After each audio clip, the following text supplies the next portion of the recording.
Okay, that seems good. Yeah. We should look at lining up as many of our frontliners as we can with that. Yep. So we can also, there's Void Steel armor too that helps. Void Steel armor, yep. Void Steel armor has a DC 15 check anytime you are crit to ignore a critical hit, and also a DC 15 check against Void Steel weapons to treat them like normal weapons against you. And it also gives you a passive damage resistance 5 to everything but Void Steel. Which my only grief with the Void Steel armor is that it's twice as much to make some, and as such. That has changed. As long as your armor is only one bulk, it'll only cost one ingot. Okay. If you have multiple bulk armor like plate mail, that's obviously going to cost more. Okay, understood. So, I don't know if I'm pretty sure they're going to have at least a couple of Void Steel weapons on their roster, but it may be, you're right, it may be more important just to stack us up with Void Steel weapons to hit them with. Best defense is a good offense. We are less deified than they are, so. Alright, let me pull up my little tracking notes here. So, does anybody want to sit out of having a Void Steel item made for them? Probably me, because I don't technically need it. So yeah, you got you were trucking the spear around, weren't you last? Yep. Yeah. Alright. So, that means we have 4 ingots for 5 people at the moment. Light items like arrows and other ammunition, you can make 10 of them for a single ingot. Every other type of weapon costs 1 ingot per bulk. Say, my hammer's pretty stupid on its own, so I can sit out upgrading my weapon for other people to upgrade theirs. Yeah, you would just lose out on its ability to ignore hardness and apply Heaven's Bane. We could also, if the remaining 5 of us all really want Void Steel, we could just recall those 3 from Shino and just give them the chisels. Mm-hmm. Yeah, you just got to be careful with some of the weapons, because I know Wolf's greatsword is 2 bulk. Yeah. Oh. That's why I was saying, like, I'd rather, like, Mika's got enough silly shit that she can pull with her abilities. I don't think, like, she doesn't really need the Void Steel upgrade. I'd rather have either, like, Wolf's Sword if they want to stick Moonfang, upgrade Moonfang, or Skeleton Key or something else. Yeah. Yeah, I'd want. Go ahead. I would only want arrows because I do have that one guaranteed hit, but if somebody else wants it more, I don't mind sitting back on it. Yep. I do think that Lana should probably get one of the upgrades just by the fact that she swings so many times in a turn that she's more likely to fish for crits and start getting that debuff stacked up. Yeah, that's a good point. That's what I advocate for. Yeah, gauntlets would cost 1, daggers would cost 1, 10 arrows would cost 1, the hammer would cost 1, and the greatsword would cost 2. So it's just how you want to break it up amongst those. Yeah. What do you think, Nathan? Not heard from you. You and Sam sound like you really want it, so I will adapt to that. You have 4 or 5 stacks of Void Steel to spread out amongst the 5 weapons. I will clear my throat and suggest a thing to cheat a little bit. If you reforge Wolf's weapon in Mithril, except you can't do that with Moonfang. Can you reforge Moonfang at all? Wouldn't me getting Void Steel just be restoring Moonfang technically? You can't change it into Mithril and then into Void Steel based off its Mithril stats. Okay. We do have the God of Forges here, so I would be surprised if we can't reforge Moonfang at this point. Yeah, you can basically... all the god weapons like Skeleton Key, Moonfang, all of those were made by the giant golem who's just like hanging out in the tower right now. Reese does not know this man exists. Oh, okay. Yeah, we'll get there, don't you worry. Mika will Mine be would very take excitedly 2. telling. Is that? Yeah. Or no. Yep. The great sword would require 2. So if I get picked, only 2 other people get to pick. If you Not get picked, necessarily. 2 to 3 other people can. You have the option of pulling 3 extra units of scrap off Shino. Yeah. Because he only needs 1. I do think Wolf is a good pick because he's Wolf, Absolutely. obviously, and fighters have legendary attacks. yeah. So he's more likely to crit than like I am. Can also give him. I have triple shot now, so I can make it even easier for him to hit. I'll only agree if the other 3 are okay with that. We have enough, so let's just do it. Let's do it. Also, does this place have a tattooist? Reese, technically, I think, can. You I have the feet for it. You want to hook Wolf up with this? Hold on. I mean, you would have seen the massive tattoo that Reese has on his throat right now. Yeah. About that, Jesus Christ. Reese is becoming powerful. Yeah, Reese can do that. Where do you want it? Your butt cheek? I'm dead. The purple no. All of us back. Where? No, he's in a. Tramp stamp. Tramp stamp. Tramp stamp. The right side of his neck, you dork. He's in a. Oh, show Matt. I'm doing a blessed tattoo. And I'm gonna pick. Evil. Yeah. Okay. Yeah. Oh, it's automatically evil. Okay. How the fuck do I apply that to myself?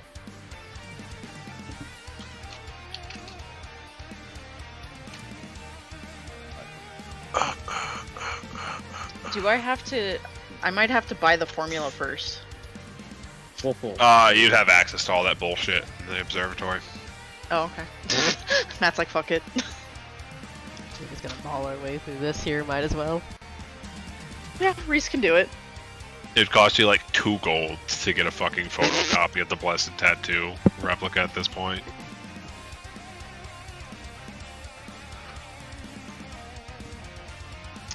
So yeah, Reese will definitely do that. You get to be uncomfortably close to Reese for like 45 minutes.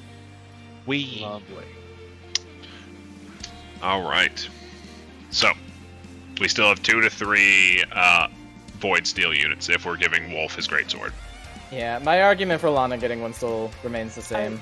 Yeah, I agree with that. Same, agreed.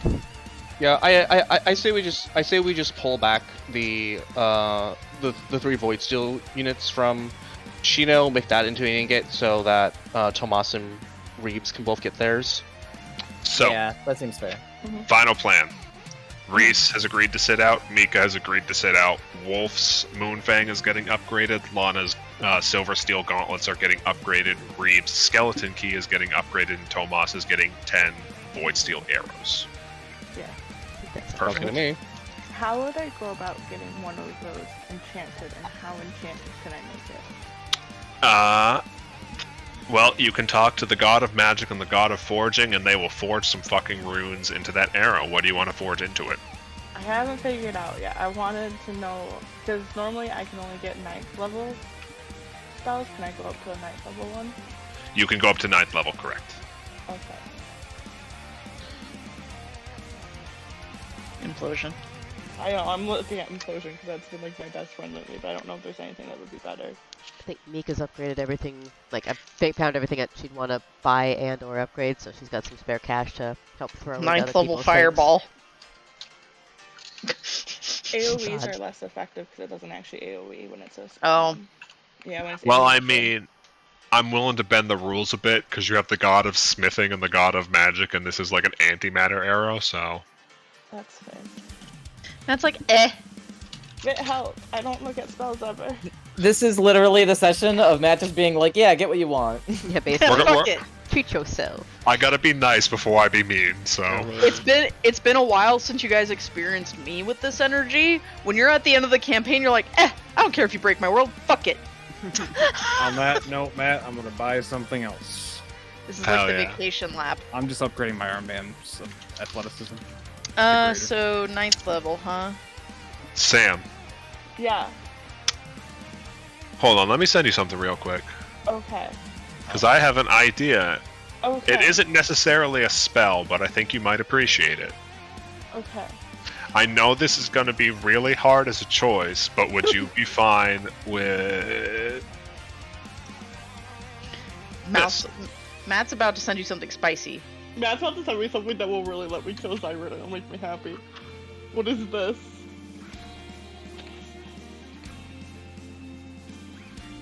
That's a lot of words. Okay, give me a second. Do you want an overview? Yeah, that's a lot of words. So, using the nature of the fact that Void Steel ingots are still fragmented pieces of Void Steel, Ryan Drake can essentially create an arrow held together telepathically that you attune to. Mm-hmm. So when you fire the shot, it will always deal 25 dice damage, and then whatever modifiers you have. Is Ryan Drake making fucking Void Steel scattershot arrows? He's making a shot of the first vault.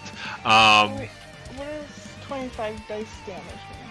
So instead of rolling damage, it would just be you roll the 25 plus whatever other modifiers you get when you roll damage. So like your rune damage and stuff like that. Mm-hmm. Also, when it hits a target, the fragments explode and ricochet to hit all other creatures within 30 feet for the same damage. That's beautiful. Scattershot arrows, let's go! Creatures are clumsy too. While those fragments are in them, there is no save.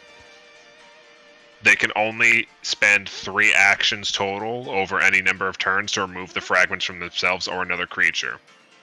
And they have to make a DC 30 medicine check. Or they can make a DC 30 medicine check to remove them all. If they critically fail, they take 10 persistent bleed damage.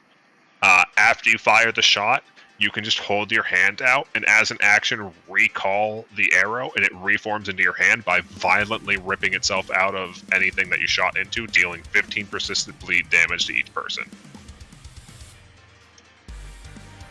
And I can force that to hit. A lot. Also, once per day as a 3-action ability, you can strike... Oh no, that's... Ignore the 3-action part of it. I would ignore that anyways because I would probably arrow of death it anyways. Mm-hmm.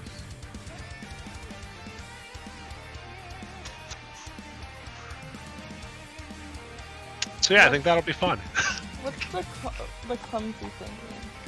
As long as they have fragments in them, the target is clumsy too, which means they take a 2 penalty to all dexterity-based things like AC, range to hit, reflex saves. No, it's a good-ass arrow. What's you up? explain clumsy to me, I'll take it. Wait, did Sam need an explanation?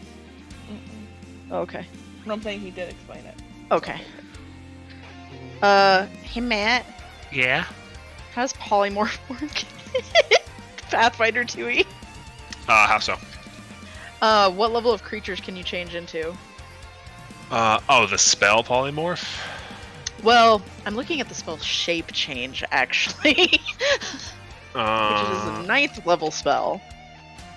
Shape change. And it says you transform yourself into any form you could choose with a polymorph spell. I don't know. I'm just staring at this like, what does that mean?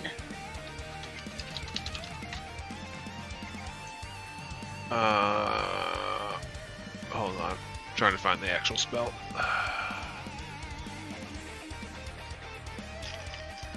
What spell list is it under? Arcane. And Primal. It's 9th. Shape change, one word. Okay. You transform yourself into a creature you could choose as a polymorph spell in your spell repository, or that you can.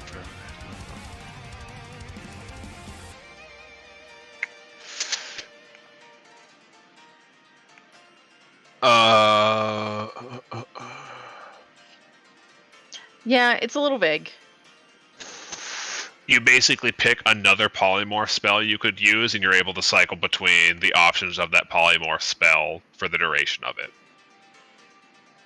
I see. So pick any other polymorph spell, and you could say you got it as a shape change scroll. Oh. Well. That is significantly cooler and worse at the same time.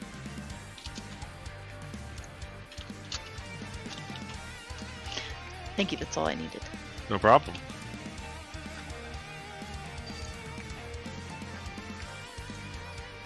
To be fair, it's partially that high of a level, Sam, because of the 3-action effect, which essentially can, like, perma-banish anything. That's fair. And A so he keeps DC it- 45 reflex save is insane, even at your level. So it reforms and he can have it back, Yes. so he can shoot it, and then shoot it again. Yep, it's just, it takes essentially an action to reload it each time. And if they still haven't saved and they're bleeding, it's not doing any extra damage each time you recall it. That's fair. The clumsy 2 affects their AC. AC and reflex saves and range to hits. Like their range to hit, right? Yes, like if they're trying to hit you with like bows and arrows, it reduces their ability to hit by 2. I like them not being able to hit me because I stand a million miles away.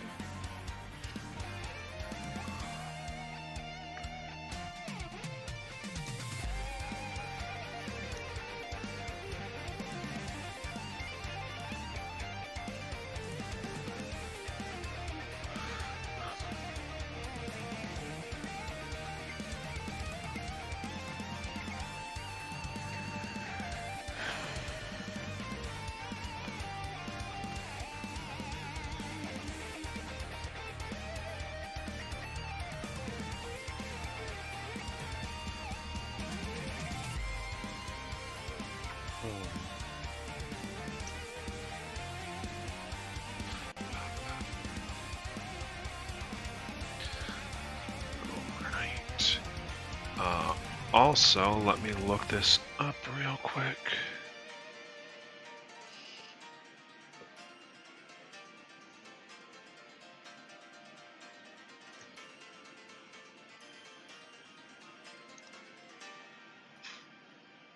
Deciding what to spend my money on is significantly harder than picking a level 20 item. Yeah. As a note, by the way, you also have 3 satchels of rare herbs that you guys picked up when you went to Eefgroth.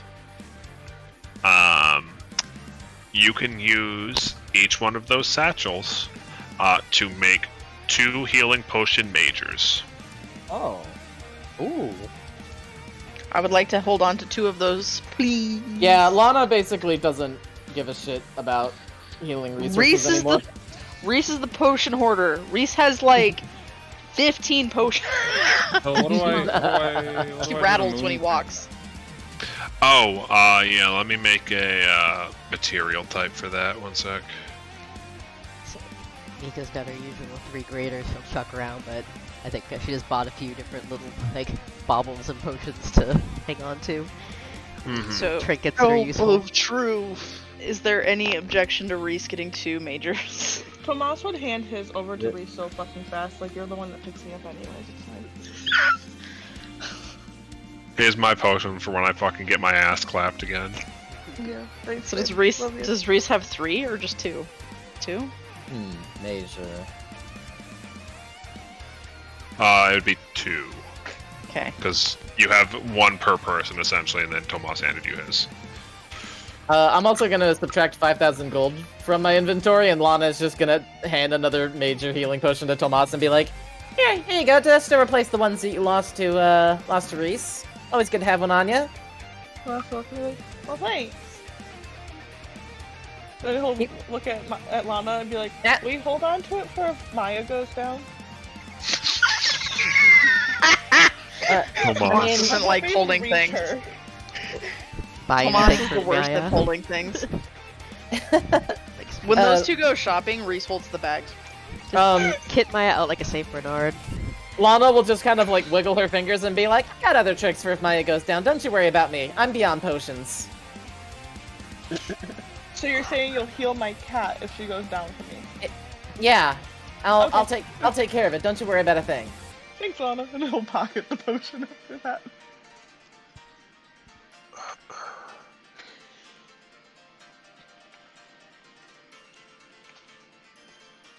What is this classified as? Compendium browser equipment.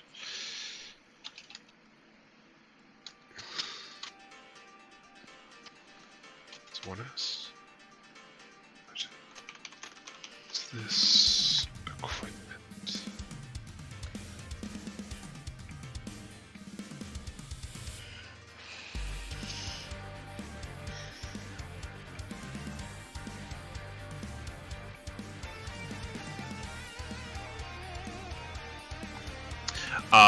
You don't have to worry about putting anything down for Moonfang. It's a pain in the ass to add extra material, so I'll just be tracking it.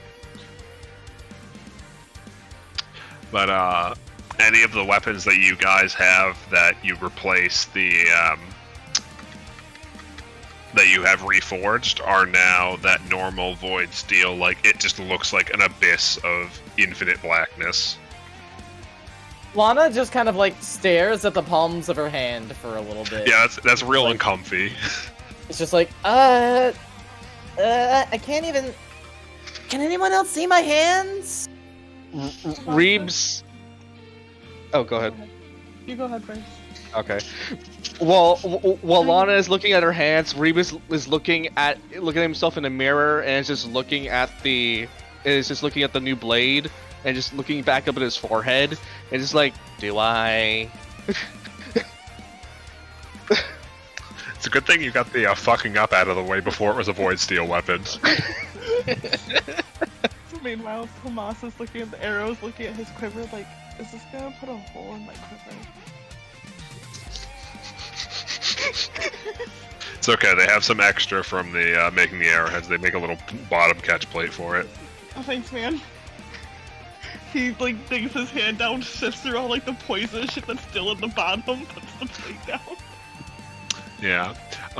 Tomas, the person that goes to make these arrowheads, is like, you guys think they just added this really nice dwarven statue to the top of the observatory, but when you get there, he just takes the ingot and just tiny, like, working with tweezers, forges out the little arrowheads for you. Come on, like, excuse me.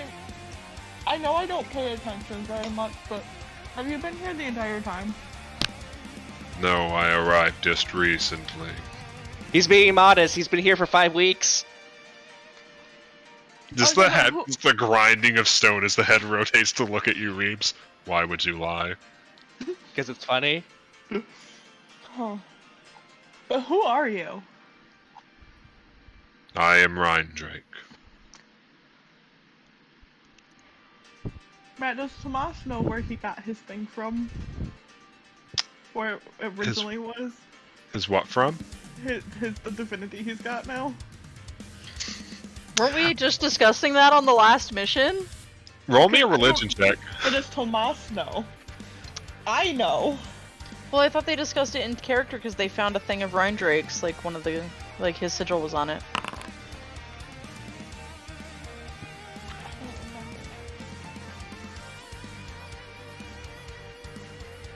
Wait, what about now? I don't think I heard about this at all. No, this just happened on our last session. Oh, right. What do we have? I know we found... It was a... Oh, a you found delivery the Rhindrake's symbol was on the carts because it was from Kernderall. Yeah, they were too lazy to repurpose the cards. Yeah. Mika would have been like as soon as they get busting to tell the story of everything as soon as people came back. So. So yeah, you have no idea where your divinities came from. Cool. So I was like, well, nice to meet you. And I'll just leave. You as well, champion. Lana, where are your hands? No! Like, I can move them? I don't take these things off very often, but I don't know if I want to wear these gauntlets when we're not in go time anymore. Reese turns a page in his book. Do you usually wear them when you use the restroom?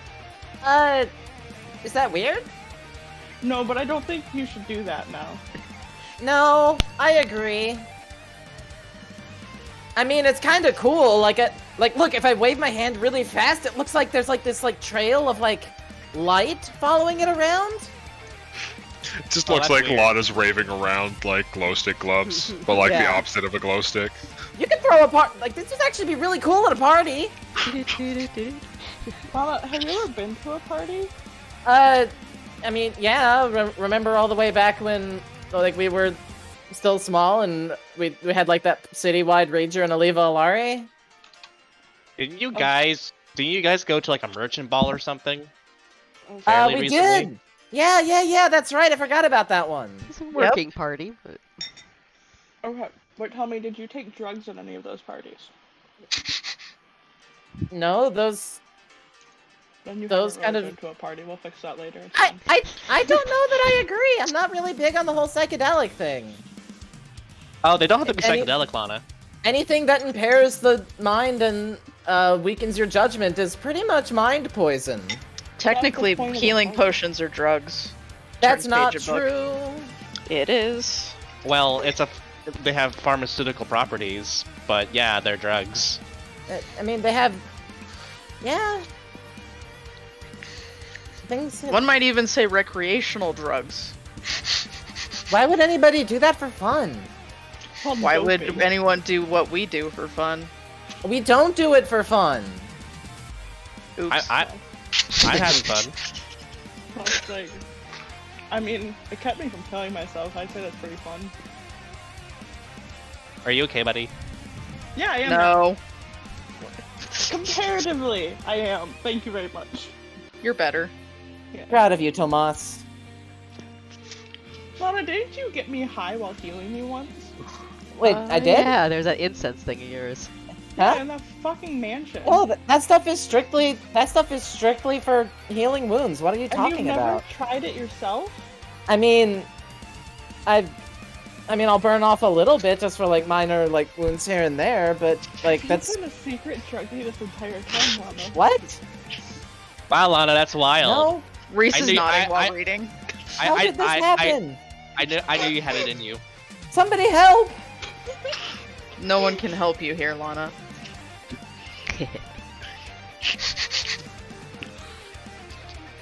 just collectively gaslighting the monk. Also, like, I wonder if AV can get drugs for us before we go and try to die. Don't ask AV for drugs. Avi is not in the tower. Shit, that's right. I wonder if Sumir can get us drugs. Don't ask Sumir for drugs. Why do you- Get us drugs. What? Don't. What? Don't. What? Don't. Sam, somewhere Kapak sneezes because he feels like people are talking about smoking his siblings. See? You shouldn't have fucked with the Kapak. Look what you did.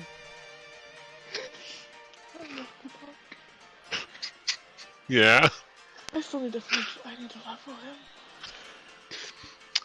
I can't figure out what to buy. I'm Yeah. having issues with that too. I have 20k, I don't know what to spend it on. I was gonna just spend it on consumables. Yeah, there's some expensive high-level consumables that you can always... It's always worth stocking up before you go to die. You I'm know, stuck in, but if I spend the money, then what money does he have to put into city?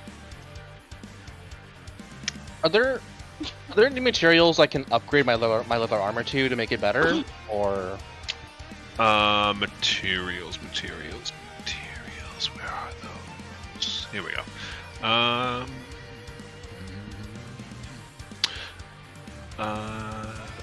What's this do?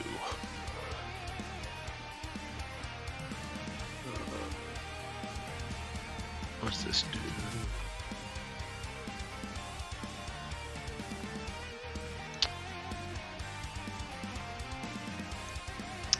Dragonhide armor. I feel that'd be a little insensitive, considering. Yeah. I was considering actually something thinking you that keep. as I stared at it, I was like, Reese would never wear that. Hey Reese, you got any shed bits you can donate? Nope. Reeves would totally ask for that. Reese It's making like- a face at you. Can I get? Yeah. Can I get some of your sheddings? Gross. No, I mean, you're not doing anything with them. they don't exactly remain intact when they come off, and they're very thin. Reeves is very small. I am very small. I don't even know if dragons shed.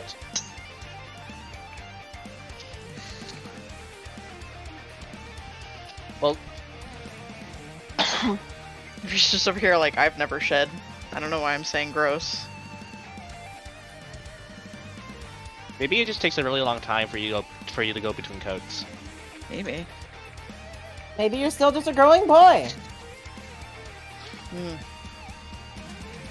Yeah, nothing for straight leather. That's the only like fancy hide-based thing is like a +1 to AC and saves against fire effects.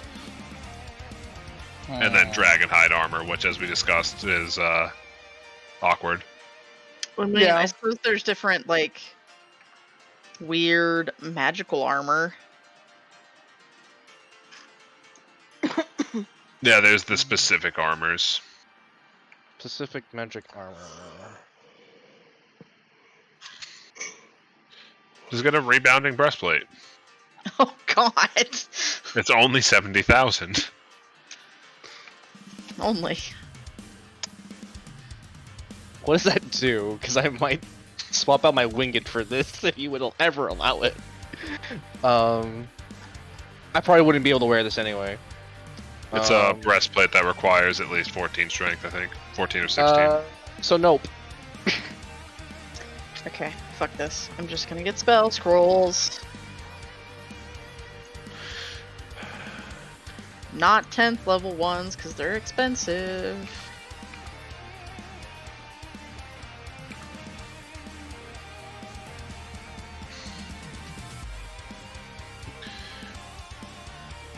For 14k, you can get a Jerkin of Liberation that gives you a plus 15-foot item bonus to your speed. I was considering that one. And any effects that impose penalties on your speed must first counteract the Jerkin of Liberation. You know what? I might go for that because that fits. Hey, Matt. It's not a bad option. What's up? Could I, like, roll something or use the rest of my gold to upgrade my trinket? My clan trinket? Your Gorlog's trinket. Let me see if the base item. Fine. Oh, right. I should have looked at that.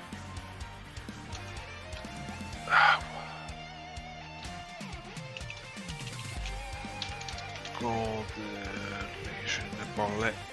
That item does not have any upgrades. Oh. Unfortunately.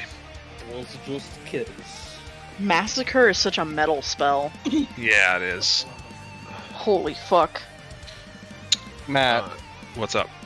I would need to actually put a points into strength to wear this. Well, sucks to talk. I can wear it! Raise his hand! Thanks, Reese. Let's see. Okay. 7,000 gold. I am You ending know what? this campaign only untrained in one skill. I am actually fine with this. We'll keep my wisdom at 16. And Reeves puts points into strength. Tomas family has a positive modifier to strength. What? Hey. Literally because I had nothing else I could upgrade. Make him put a tiny bit into charisma. So it's not Fuck yeah, charisma. maybe She's- make the intimidate happen. Help the intimidates, deal with talking to all your clan members that are going to have to wake up after all of this. Yeah, that's more. 20 for charisma, 20 intelligence, Can I 16 help and you? everything else, but come. Stop licking my arm, you weirdo. But he loves you. He's something. Still can't get over that I'm one of the tallest members in this fucking party. If you haven't checked by... Oh no, you already put one on that. Is it here?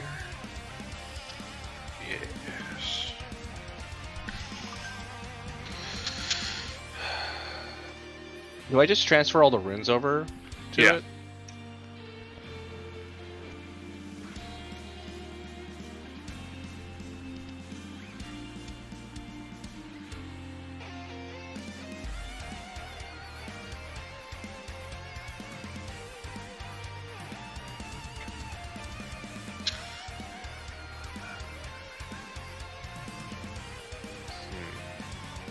Trying to make a list of all the random crap that my gear does that I always forget it can do. Yeah. If you're gonna be spending money at this point, it might be good just to put the rest of your money into consumables, Nathan. Yes.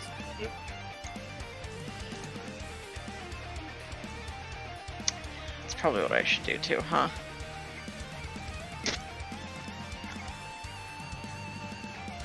You know, summon Draconic Legion is very tempting.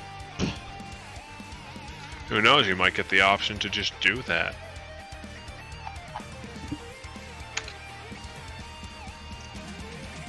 Matt, I need you to not talk dirty to me in public. I mean, there's a silly boy you have to talk to still. Fuck.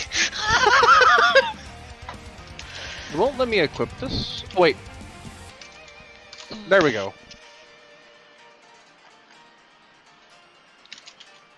I have a feeling we're about to run a gauntlet. Oh yeah. The end of this campaign feels very gauntlet. I did have a question after our mission. Sure. So we cleared out the place once we helped Ryan Drake out. But we had a shut down golem. Yes, you had a mithril golem. So is that something that because I used the key on it, I could have put some work into it to repurpose it for us? Let me see. Were either of the adamantine golems still alive when? Oh no, they got their heads ripped off by Right, I remember Drake. now. I'm sorry, I forgot that detail. how much do these things fucking cost? This says you put it dormant, and so you could possibly spend time and money to reprogram or repurpose it, or repair it if nothing else. I'll tell you what. If you want to spend your downtime doing it, you can repair the mithril golem. Yeah, repair it just brings it. Yeah, means we won't be able to bring it with us or anything though. You would bring it back online and put it under your control. So, if you want to use the mithril golem on this final mission, I will allow you to use it as a lackey, essentially. Okay. Matt. What's up? Do multiple item bonuses to speed not stack? Why is your speed not going up as high as you were expecting? Right, because I have my boots of bounding, and then I have the jerkin. Do they not stack? They might not. Boots of bounding. Yeah, oh, it's probably only taking the highest of a given type of bonus. But that's meant to be the case, right? They're not supposed to stack. Correct. It's probably the same as with anything else, where it only ever takes the highest of a given bonus. So you should have gotten a +5 bonus to your speed from the jerkin. I mean, that's... yeah. So I guess I could look for different boots, though. You could if you don't like the jump effect from the boots of bounding.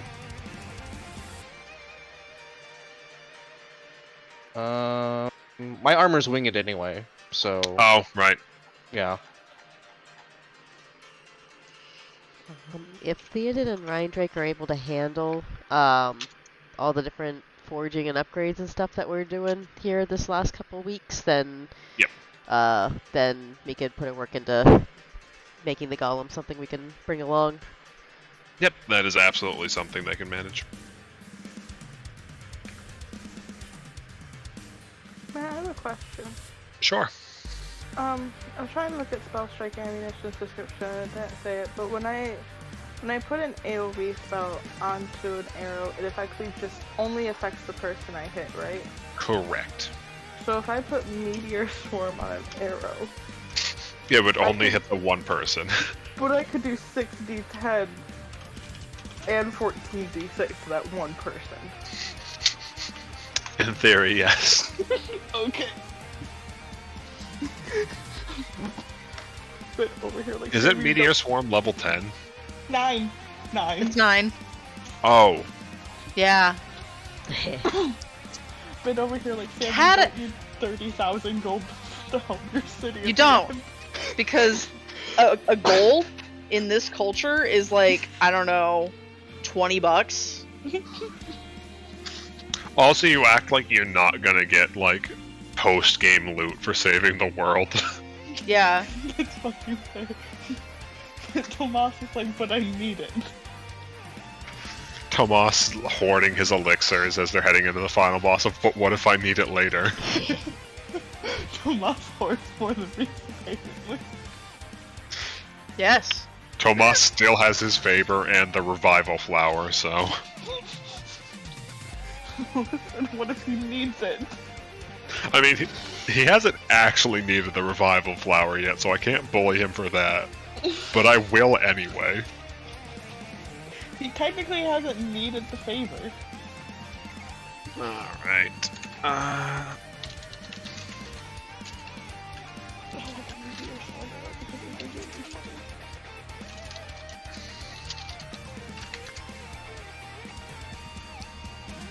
Oh, what's it called?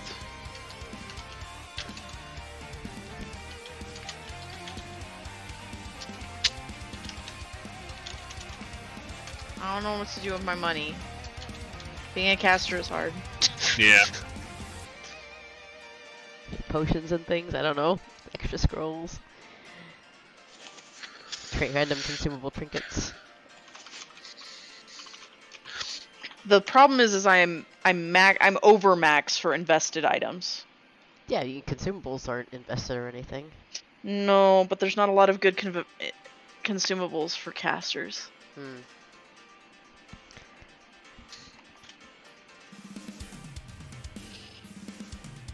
That's why I typically always take potions as my consumable item. I need to be right back real quick. I can still hear you. Are you? I thought you were getting spell skills. It just feels weird to spend 20k gold on spell scrolls. Listen, I feel you. I'm about to spend a fuck ton of money on spell strike ammo, so.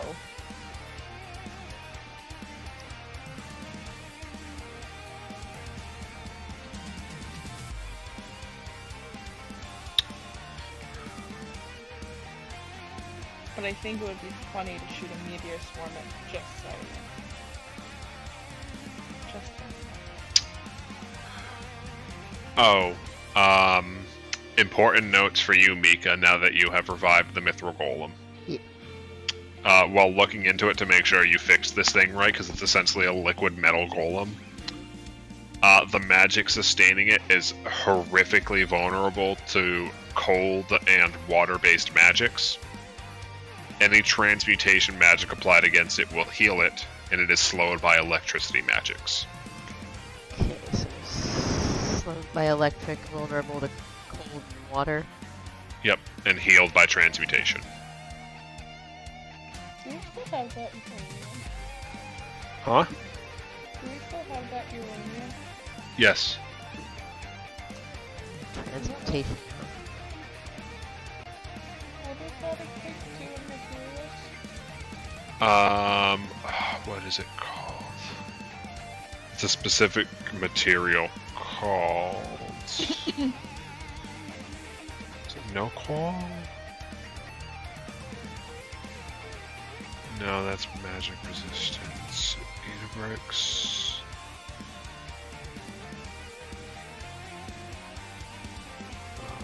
Byssium? That sounds. It's a Byssium. What grade is it? I think it was standard grade.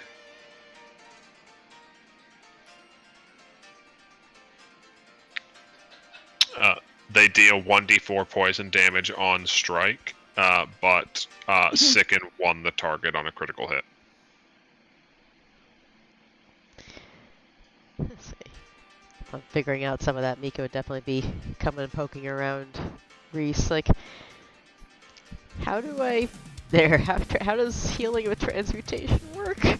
I'll be back in a second, I'm sorry. Yeah, no. It's basically any time the transmutation spell is cast on the Mithril Golem, it heals 2d10 HP instead of whatever the transmutation spell would do. Huh. So if you tried to like polymorph the Mithril Golem, it would heal it. Huh. Okay. Yep. Similarly, if you cast an electricity spell on the Mithril Golem, it is slowed instead of the normal effect. And if you cast a cold or water effect on the Mithril Golem using magic, it'll take a specific amount of damage instead. Does the level of transmutation spell matter? No. Gonna say, because, like, so if I chucked a like a potion of flying, so it's a transmutation potion added, what would have to be a spell specifically? Let me check.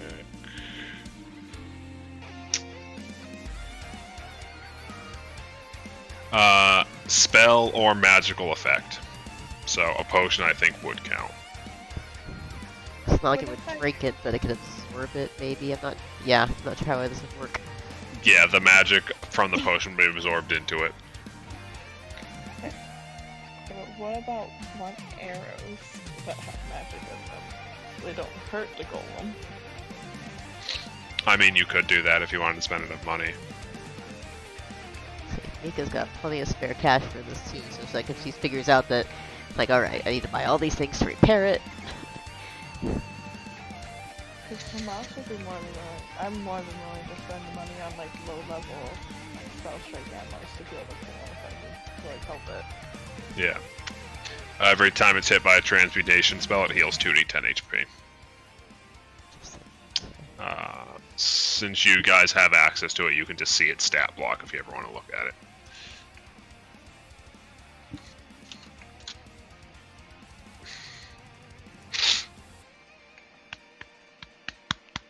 There we go.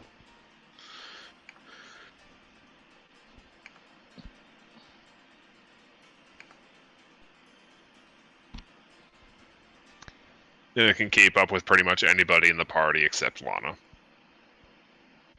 But no one can keep up with Lana. It'd be a problem if they could, because it's kind of her thing. They are permanently quickened. They're vulnerable to slow.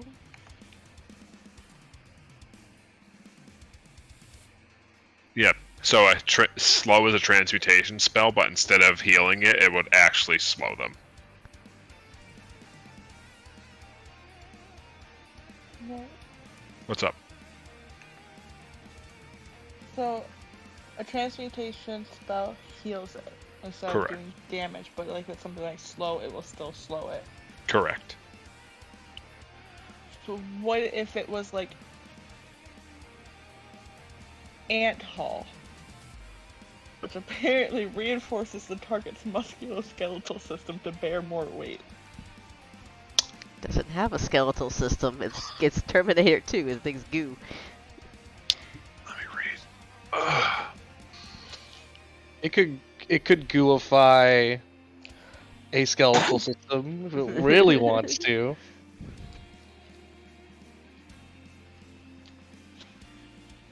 Because I'm kind of down with helping you keep this thing alive in battle, I'm not gonna lie.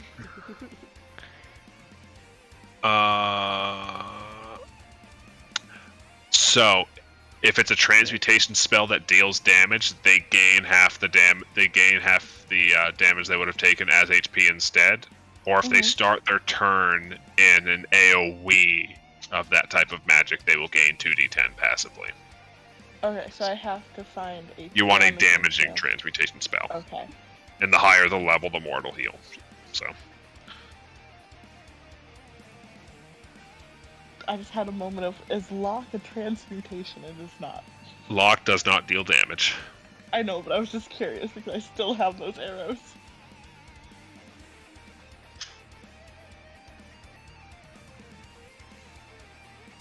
Oops. Kevin, Yo. how much speed does Lana have now? Lana has 70 feet of movement. That's a lot of movement. It's a lot of movement. She I'm Wanna haul. go fast. I'm at 45 now. Yeah. And if Lana really went all out and freaking pulled out Sarah and just wanted to go as fast as she could probably like orbit the world. Probably not, but you know, hyperbole.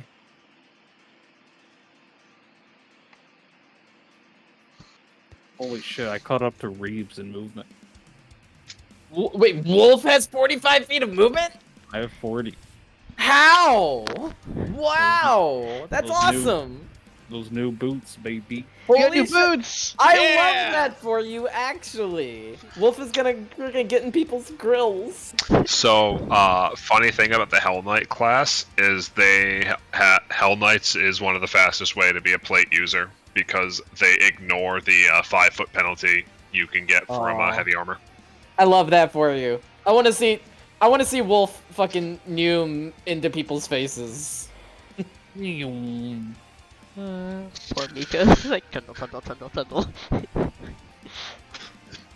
Because, like, I swear to God, when I get there, I'm gonna invert your fucking kneecaps, bitch. Pretty much.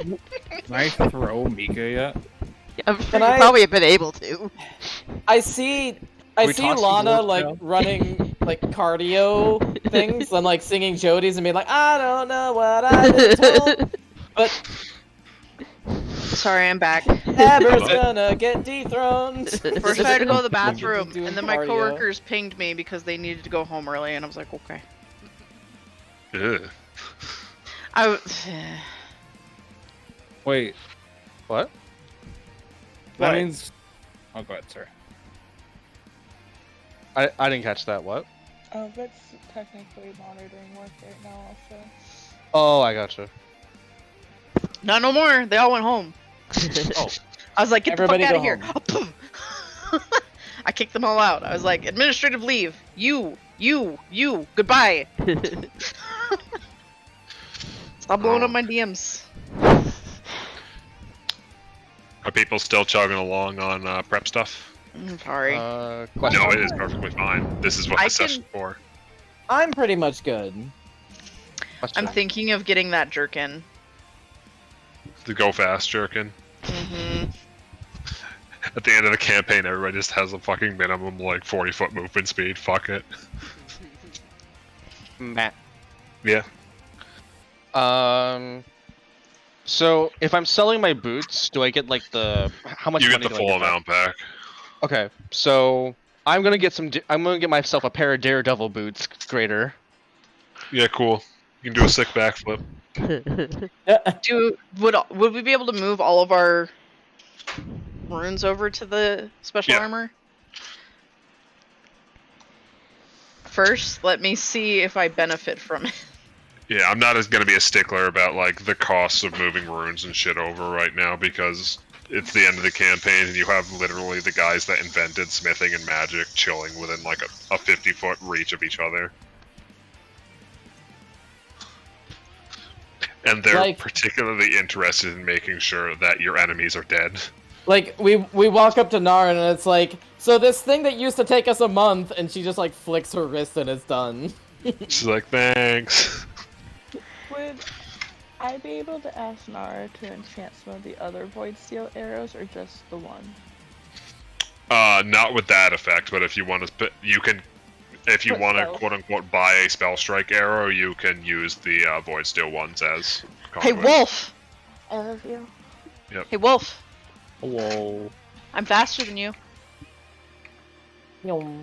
Yeah, but are you wearing plate armor and have a giant sword? No, but I'm a dragon. You know I fucking wrestle moved a dragon, right? Did you? Do you not remember that? I think Reese did too. I did. No, you both. Didn't you both? But did Reese do it as a dragon? Yes.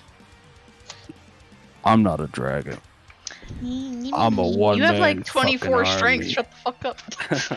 You have 8 more strength than me. I don't know what you You want. started this bragging, alright? I'm just fighting back. True. No kids, Yeah. stop fighting. Okay, so I get the same benefits with that jerkin, but I get 45 movement speed. Hell yeah, gamer. 45 club. Do I?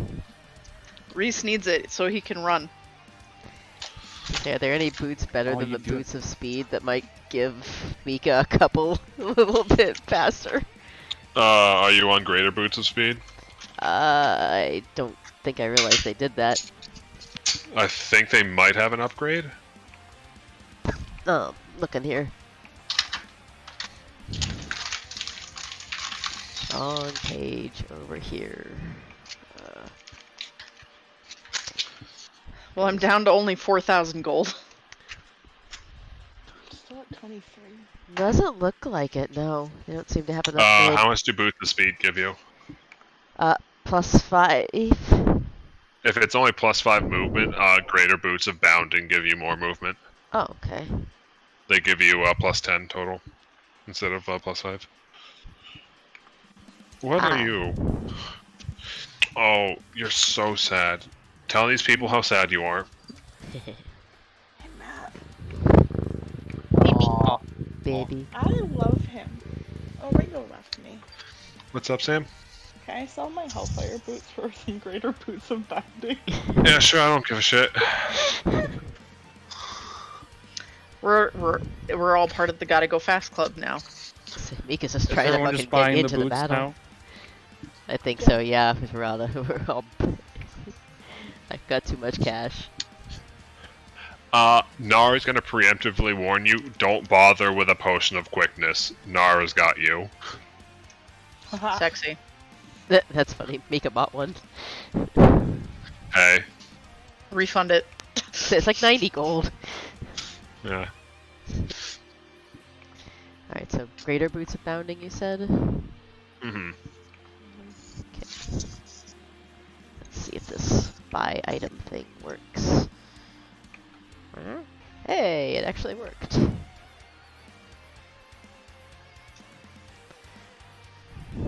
So, Why would I need Power Word Kill? I have Power Word Kill at home. What's power will kill at home? Fatal Aria. Oh, there you go. It's a focus spell. It doesn't have a save, it just does damage based on their level. I've become powerful. alright, so yeah, getting rid of the boots of speed. It's actually stronger than Power Word Kill, Matt.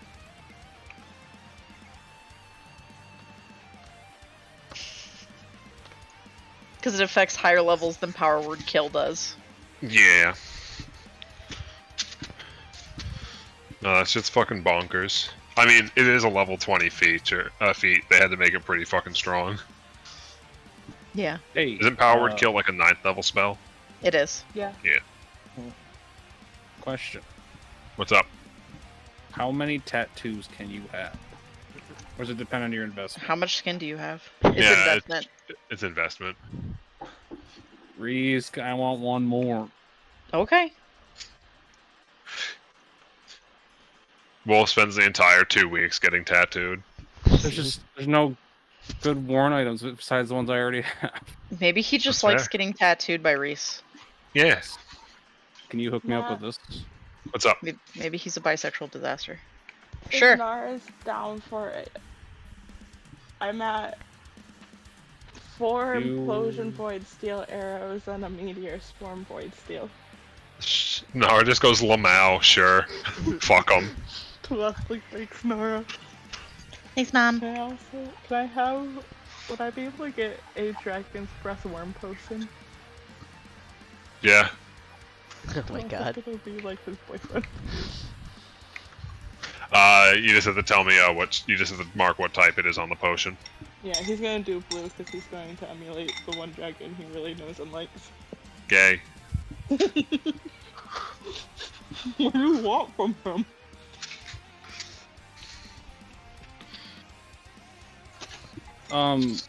Would I just so this tattoo says 600 gold, 6,000 gold. Do I just take that out? Yeah. Okay. Sure. I also have a question about the golem. So Yep. it can go liquid form. Yep. Can it be toted around in the bag of holding as sure. liquid form to be able to Matt's haul? just like, yeah. You can carry around your puddle golem. I mean, they literally say some people store them in pipes and just fucking pressure wash people with the golem when they show up. What the fuck? Damn. War crimes. I mean, yeah. They're like, particularly psychopathic people do this, Lamau. So, let's see here. Technically, with the level up and the downtime, we have... Do we have 2 weeks of downtime or just 1? 2 weeks of downtime, so you have up to 3 weeks of retraining if you're not doing Holy fuck. Okay. I mean, 2 weeks of downtime plus the free retrain week. If you really think about it, mithril golems are like a horror monster because they can just exist in liquid form in a pipe, and just a hand comes out, grabs you by the head, and tries to pull you into the pipe with them when you are far too large to fit in the pipe. So enjoy that fun little horror. Yikes. Tomas is gonna give everybody a greater potion of acid resistance because he's got them anyways. From the last mission, and might as well just in case God only knows what might happen. Okay, I am going to retrain with my level up Right, out of that, Scintillating that. Safeguard and replace it with That. the better spell, which is Unexpected Transposition. Is that the one that just makes people swap spots? Yes. Yeah. It's a Be good right one. back. That's It's like- fair. It's like, no, you take the damage for me. So I put in chat, everybody can have one of those because I have them anyways. Nice. Yeah, because you bought a few in case Badar was spicy. Uh-huh. 6 to be exact.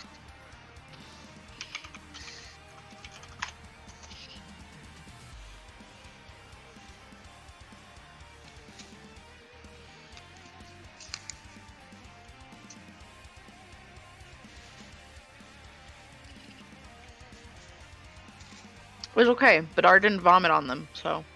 Yeah. But we don't know if any of the gods can vomit on us. So I feel like Badar got very close to vomiting on us. maybe you. Hard to say. No, I think me and Badar are buddies.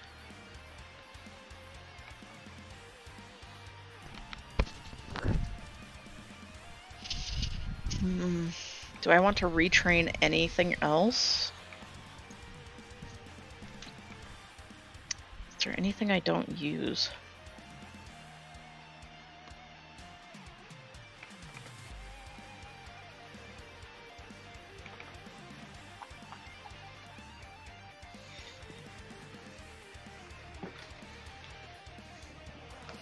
I have this strange feeling I'm gonna cast Nullify again, and I'm gonna just get ass blasted all over again. Nullify Will it do? be worth it? Yes. What's Nullify do? Nullify just completely counteracts a 9th level or lower spell, but it damages you. Oh. So if, say, it's like, I don't know, Cataclysm, I can't do it. But if it's Meteor Swarm, obviously I would like to stop the, 100 AoE damage from happening, and it might do, between 30 and 40 damage to me. Hmm.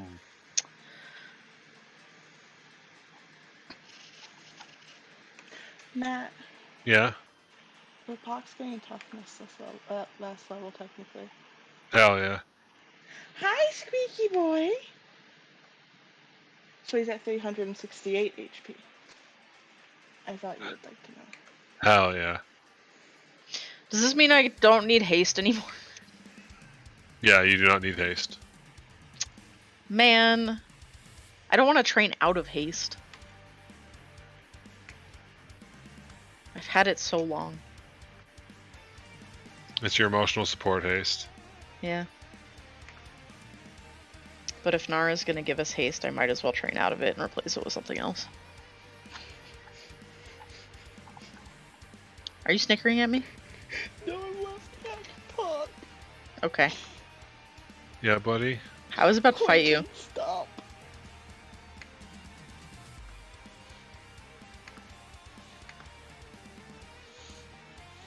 What if every 10 minutes compactation could just cause earthquakes? Oh God.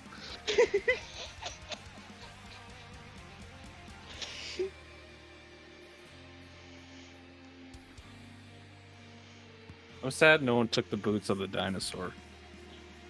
What are those? Are The best item in Pathfinder.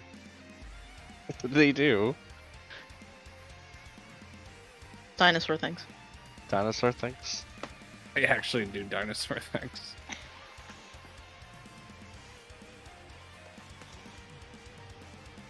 See if I could. I got sidetracked halfway through asking my question. Matt, am I able to like pour, like somehow store the liquid golem into the bag? Like it will not injure it or something? Yeah, no, that's fine. Okay. It's a shame I can't pick anything to replace haste.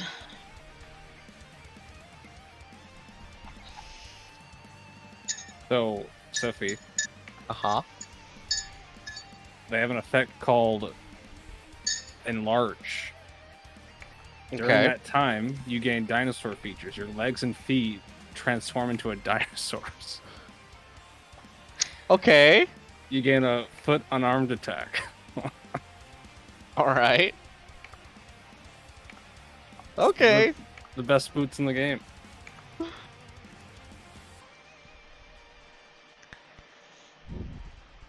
Who wouldn't want that? Maybe all of us, but I mean, that's definitely an energy. I appreciate it. I would not want the enlarge effect, but actually enlarge on Reeves would just make him what? Like normal sized? Enlarge puts you minimum large. Oh, I see. Never mind. So the question is, with Kapok's increased intelligence, does he get diplomacy or deception? No. Oh right. Upping your score on that gives you an extra skill, doesn't it? An extra skill skill to and a trained and an extra language. Oh, okay. I guess I get to choose that. Kapok doesn't lie. Oops, sorry.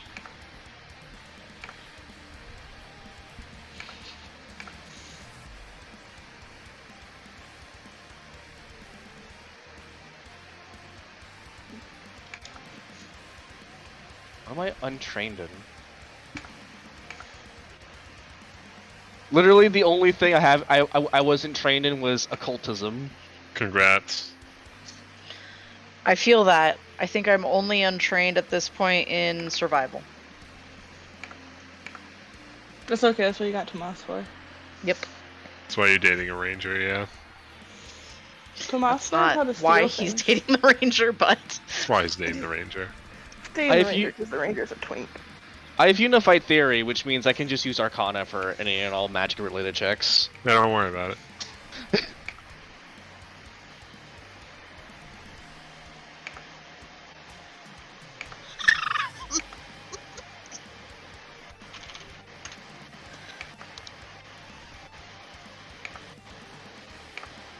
Yeah, you like that one?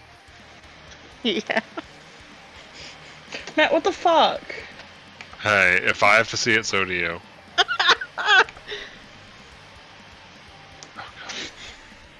I forgot Phelan gave him a new bark wand because he was sad that he gave the other one to Theodorus. He got it back. Yeah, but before that, he looked at Phelan and asked for a new one. Wait, You so- gave it to him. Oh God, now he has two of them. No, no. Oh no. The one that you gave him from Phelan, though, apparently has a spell attached to it, Matt. Wait, what? Did I make an actual item? You did, apparently. Why It's in haven't his I had? sheet. Why haven't I had this spell sooner? It's perfect. Oh, right, Lamau, Nature's Enmity. Matt, What's up? I just found the most respell. Yeah? Inexhaustible cynicism. Yeah. What do you mean it makes him too paranoid to accept actions from allies, have allies, or ingest items? Good lord. What if the allies are poisoned? It also means they take 66 mental damage at the end of each of its turns without a save! Don't worry about it. It probably has an initial save. It does. And it has no save unless it spent at least one action that turn seeking. God bless.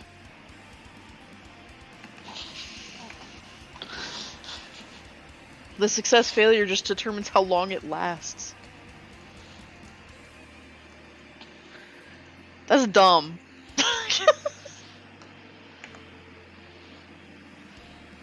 Up to 5 creatures? Bully hours. Yeah. I can retrain one more spell.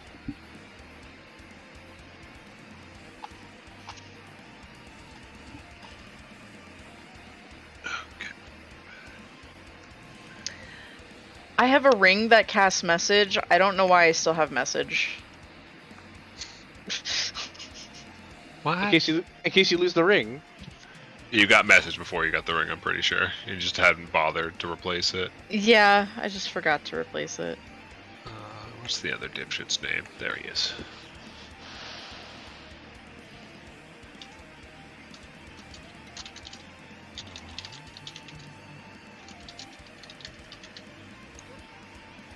I think I'm done. Yeah, I'm done.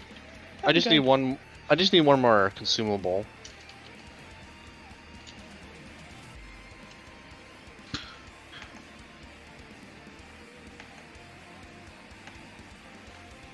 Infectious enthusiasm is stupid. Yeah. They have some fucking weird ass spells. I love it though. It's funny. I'm gonna take an explosive mine again because that was fun last time. Mm-hmm.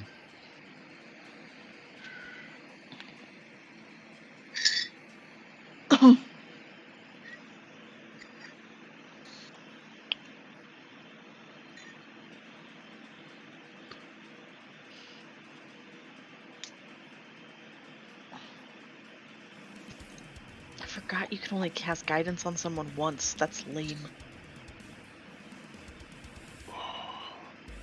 What do I spend my 2,000 gold pieces on?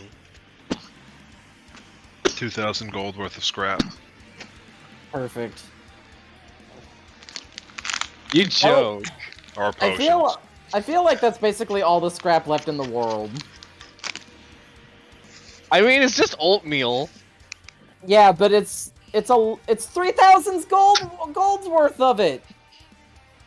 2,000. 2,000. Whatever. Thousands of gold worth of it. That would be like the greatest scrap fountain ever. Wildest night of Reeve's life. You mean the party in Oliva Alaria wasn't wild enough? No, he didn't explode. This Exactly. is Death Wish. Death by scrap consumption. You ask for But yeah. anything else out of life? Fancy ammunition, fancy potions, stuff like that.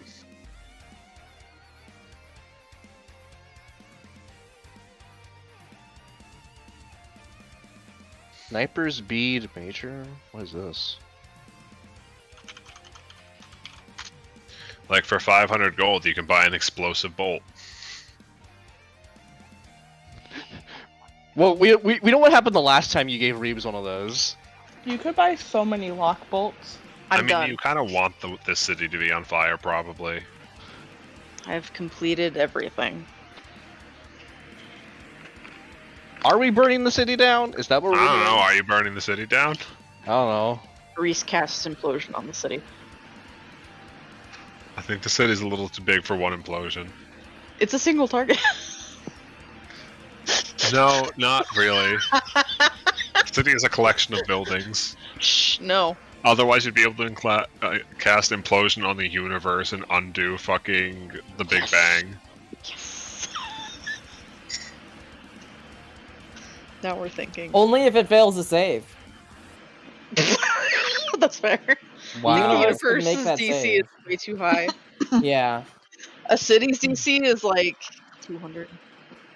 So it doesn't work. Tomas cast implosion on a gate. He did.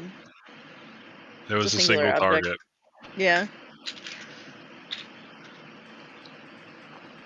And I wasn't gonna be mean enough to be like, the single plank of wood you implodes.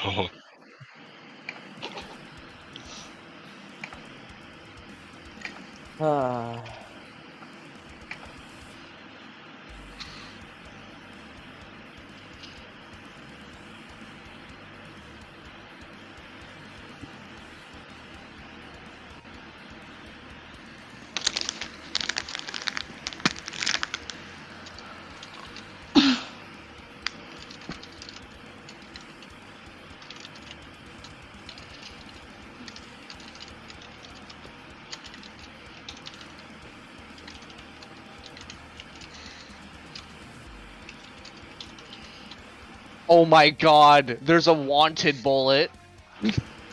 Yeah. Curve the bullet.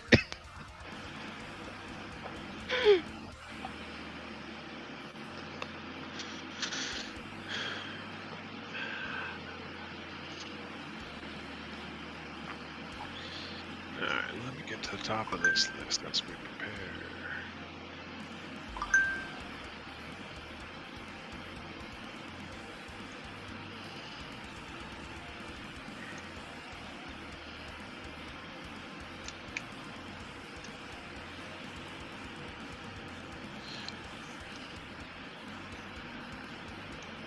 Alright.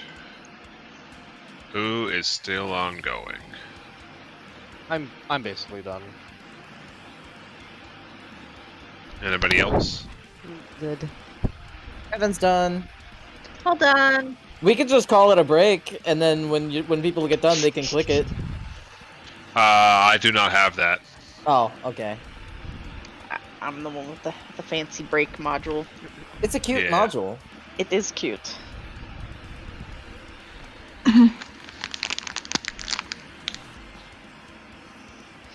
I don't mind a break. I mean, it's been 2 hours, so. Yeah, if we want to take a quick break while people are wrapping stuff up, we can probably get back here at 10:45 and then have the full discussion. And I'll just assemble all of the fucking dipshit icons in the meantime, because there's so fucking many of them now. Matt, first check the beautiful art that I posted. God. Mlem. Love that fucking character so much. I've never seen this character before. I'm here for this. What? Don't worry Horn. about it. It's horny posting at us. Shut up! Yeah. Outing me in public.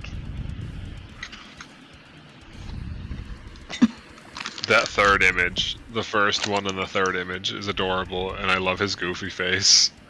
That's the guy from Ancient Magus Bride. Yeah, I just couldn't remember his name off the top of my head. I love him being drawn with zero effort. Yeah, he's very cute. He baby. He is baby. Literally.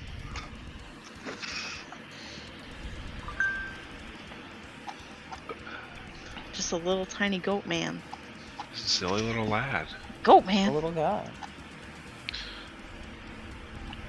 Did you hear that the goat man doesn't have a bridge anymore? What? Oh, did they tear down the Goatman Bridge? No. Shane and Ryan own the bridge now. Oh. Wait, That's really? what you fucking meant. Not actually. It's being a fucking funny man. It's supposed to be an unsolved meme. The goat man has no bridge. It's Shane and Ryan's bridge because he didn't show Oh. himself. They stole the bridge. They did. They said, if you don't say anything or show yourself, goat man, this is our bridge now. And he didn't, so it's their bridge. Sage nod. By the way, Ghost Files, awesome. Oh, Matt, it's great. We need to watch debrief for the finale. I think they wore like gopher outfits. Vivit, we've had so much free time. I know. It's not like my work schedule has been completely fucked this whole week. Dabs, it's okay. What's that like? Don't cry, Sam, please, God. F it. I'm getting a sniper bead because why not? Hell yeah. Oh wait, do we need to pick temp items too? Yes. I should do that while we're on break because my brain was like, nah. It's all good. I know one of them I'm picking, so. I think I've already picked my bits and talismans and those called like consumables, cheap ones. 2 level 20 ones? Yep.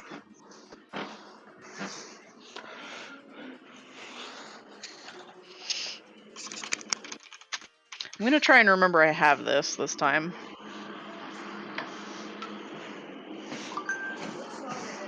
That's even worse.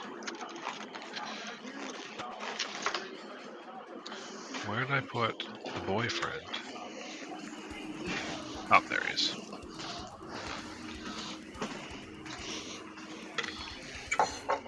Wait, what? Huh? Oh, that's neat. Can I get this, Matt? Yeah, what? The moderate version of this? Where are you? There you I think Matt's okay. No, I just hadn't seen the item description yet. Hmm. Moderate version. We'll see. Oh, yeah, that's fine. Cool.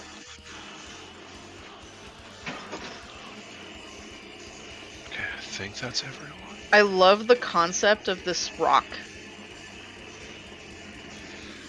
So it makes it so you can cast Dimension Door, basically. Like you throw That's the the one rock. that Steffi just sent me, the Beaumont Stone. Yeah. Same wavelength. I just love the thought of someone being like, and warping somebody, Yep. just pelting them. That's not Reese's vibe. That feels more like Reeves. It's like, oh, you need to retreat immediately? Hold still. Don't resist. Don't resist this, please. Fuck it, I'll take 2 of these consumables. I feel like Reese needs them. The stones? No. Oh. Celestial hair. That's what he took last time, but didn't use. 'Cause Oh. he's a goblin. No, I'm a goblin.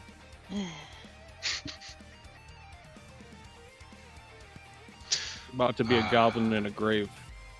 Wow. They're kind of like a little portable hero point. Just kidding, Reeves. You're my favorite. Aw, thank you. Wow.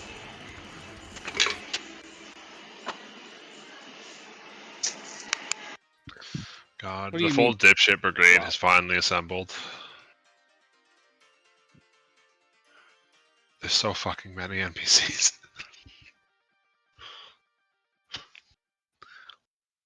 Oh right, I forgot the special guest.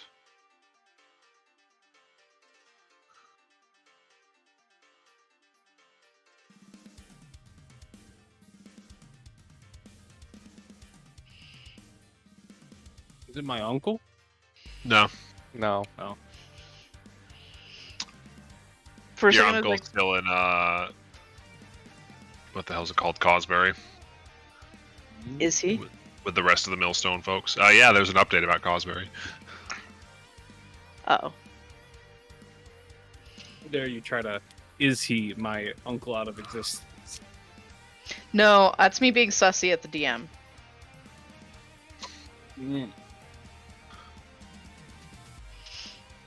Your uncle's part of the Silver Order now. R.I.P. Their battle will be legendary. I just pounded my chest and put my fist in the air. Sherry, all right, now Wolf wants to fight his uncle. Yeah, Wolf wants to kill his uncle. Why did you say it like that, Matt? Like he just turned into some... Hey, Look at all these icons. the future's dynamic. Look at all these icons. Yeah, you've collected quite the cast of dipshits. There's too many auras in this group. I'm aura it. Aura, aura, aura, aura, aura. Is that Keyroll? Yeah. Wait, who's this fucker? Is that Phelan? That's Phelan. Looks like a bitch. Hi, baby. He just never shows up at the tower. He's just like, who the fuck is that? And Tomas is like, that's Phelan. He's like, oh, it's been so long. No, Tomas wouldn't say that's Phelan. Tomas would look Phelan dead in the eyes and grin and be like, I don't know, who the fuck is that? And then Tomas feels his blessing fade. If Tomas made that joke, Lana would legit get like wide-eyed and be like, "Oh no, did Siren get to him?" Just Phelan from across the room. No, I just chose a bitch as my champion. We're just like, oh, that's Phelan. Tomas laughs, blows him a kiss. He's like, Keyroll just making sad ears. He's like, oh no, no, Keyroll, don't be sad. No, I'm sorry.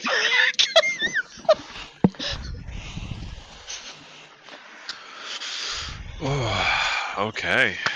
Is everybody ready for the big fun extravaganza of updates and planning? Sure. Yeah. Alrighty then. So, as you all gather around, you notice a few faces that you're not used to seeing around the observatory very often. Over the course of the last week and a half, y'all have been introduced to Ryan Drake, the dwarven god who you guys thought was decapitated, but he seems to have gotten better from it. He got better. Yep, got better. Yeah, that's what happens. And he assisted you all with making preparations for the final fight leading up to stopping Zyron's ascension plans in the fortified Brescian capital of Faircrest. Looking around, you also notice the funny little faces of Keyroll and Phelan, not usually making appearances within the tower, as well as Hastings. And were there any other fun little lads? As well as a man you previously beat to near death, Badar the Tyrant.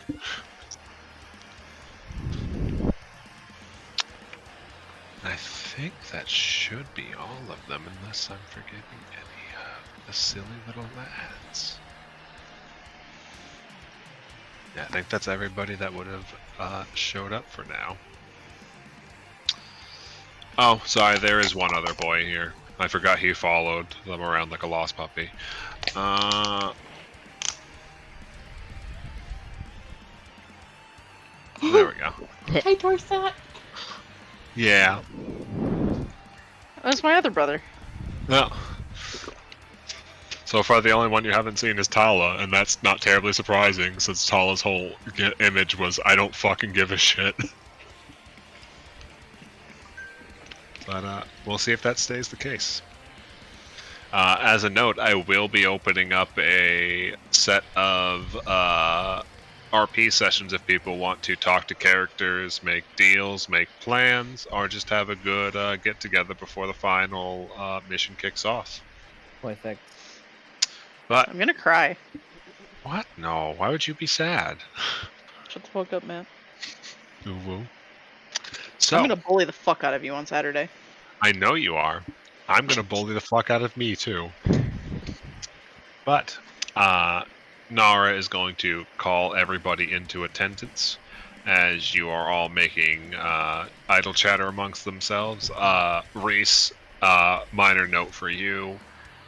You see you see that Feck has joined, but like the entire time he's standing there, he's just as he's waiting around idly, like holding his arm out as little like sprites measure his lengths and everything. It looks like he is, considering it's like a couple days before the fall swap over, he is getting ready for his coronation. I love him. Yeah. And this is all about a week before you guys deploy. It'll be a couple days into fall when you guys actually deploy to go stop the Ascension. Which will be funny. Started this campaign with Feck in power, ending it with him in power. Mm-hmm. As it should be. So. Alright, it looks like everybody has finally arrived. We'll start off with some status updates from those that could not be here. You might notice a couple of faces weren't able to arrive, some we were expecting, some we were not. Starting with the most obvious one, AV out of Cold has reported that they are still assisting with the siege holdout there. We haven't had any opportunities to evacuate people there, and the defenses are holding well enough that we decided collectively between AV and some of the other gods here that it's in our best interest that she remain there to keep those forces from falling back to the capital where they might further resist us. In Mika, Nara turns her head towards you. Avi has reported that Berta sustained an injury, but she will make a full recovery. That's good to know. Thank you. Luckily, they were fairly well supplied out there, or it could have been much worse for the people involved, but it looks like they'll manage to hold out for a few more weeks, so we need not worry about them for the time being. In less optimistic news, we have an agent in the field that's gone missing. We lost contact with Zek about 3 days ago.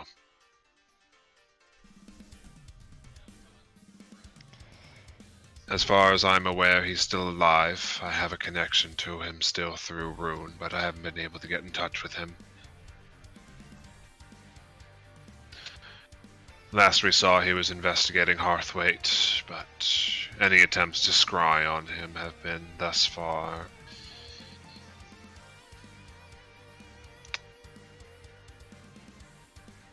restricted. As much as I'd like to stage a rescue operation for him, given the timelines we're working with, we won't have an option. At most, we'd be able to rally forces a few days before the Ascension, and considering that there's likely at least one hostile deity there, I don't like our chances of recovering in time for the Ascension itself, so as much as I wish it was otherwise, we won't be able to deploy a full team to recover him at this time.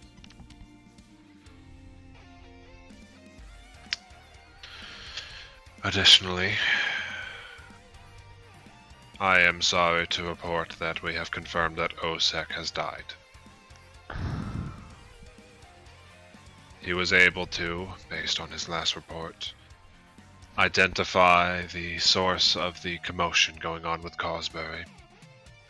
It seemed there was some sort of powerful demonic entity that had disguised itself among the populace and was hoping to spark a rebellion as one final bloodbath before they were dispatched. Osek was able to identify the entity and force it to play its hand enough that the Silver Order was able to identify and stop them before anything could get out of hand amongst the populace, but he unfortunately sustained fatal injuries in the process. Lana kind of frowns a little at that and just kind of dips her head and is like, He's just gonna pull out his little flask. He's gonna take a swig for Osek. So we will mourn his loss, but there's still work to be done, unfortunately. As we've known for a few weeks now, Zyron is preparing for an ascension. We've identified the source of it out of the former temple to Ethos, within Faircrest itself, in the plaza of the Triumvirate, deep within the heart of the city.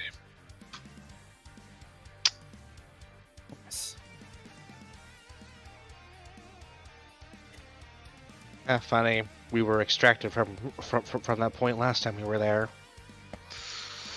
Also a little ironic that he would pick the Triumvirate when he's the only one of the three that wants it.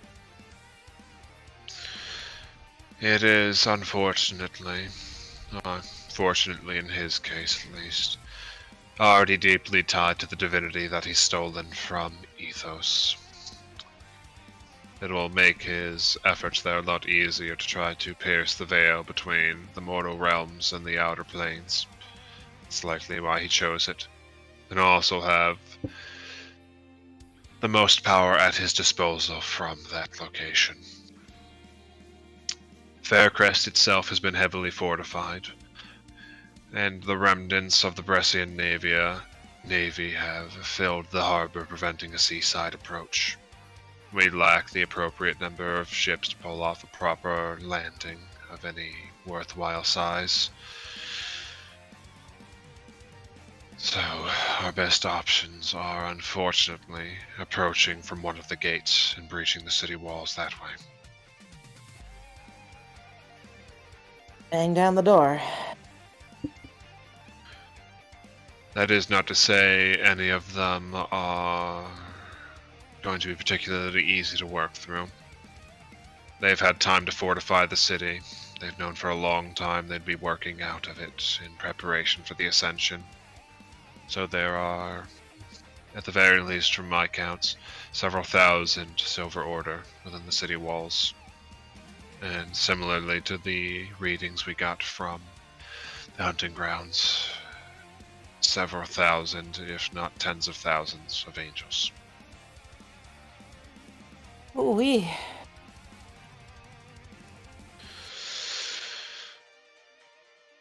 And as skilled as you all are, I don't think we have the time or resources for a battle of attrition as we send you all charging through the armies alone. So we've been taking these past few weeks to prepare what we can as well.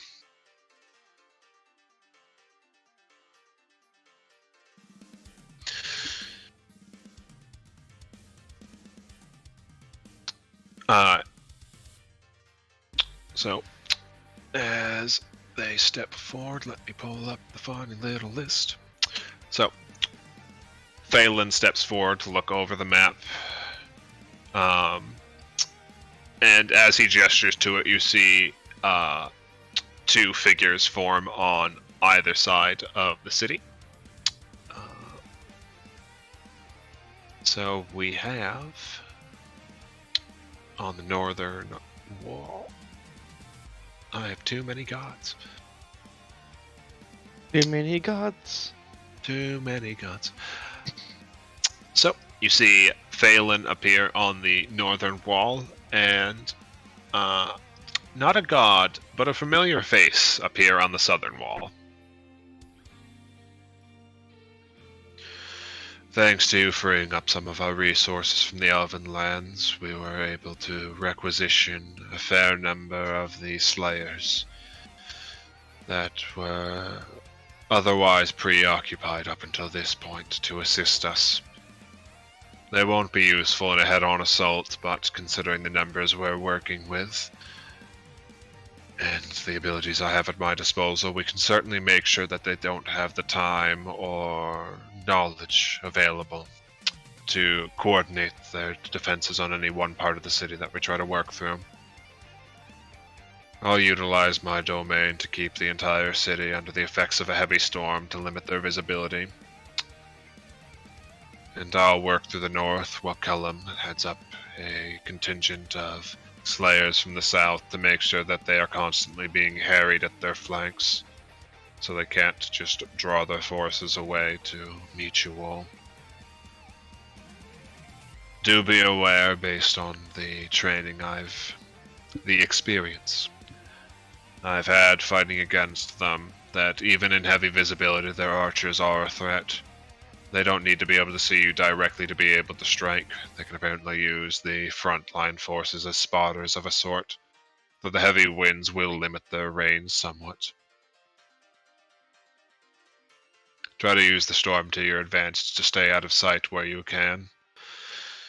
If nothing else, it'll give you an opportunity to break eyesight between conflicts at a few places to minimize the difficulties you'll encounter while moving through the city of this size. And you see Hastings step up. Aye, that fleet out there isn't only keeping us from approaching from the sea. The archers aren't the only ones that can attack from out of eyesight. You'll be dealing with cannon fire from the moment you get within the city walls. They got an entire armada of cannons pointed at the city and the sea. They won't exactly be keen on letting you walk through it freely, and they don't mind a little bit of collateral. They can clean up that afterwards. That's why I'll be doing my best to make sure they can't.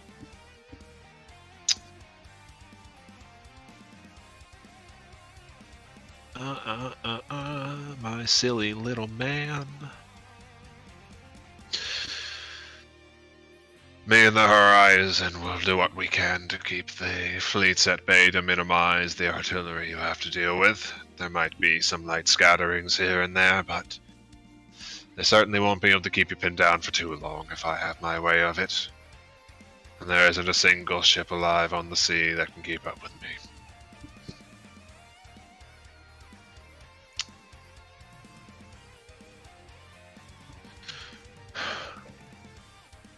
And while they are...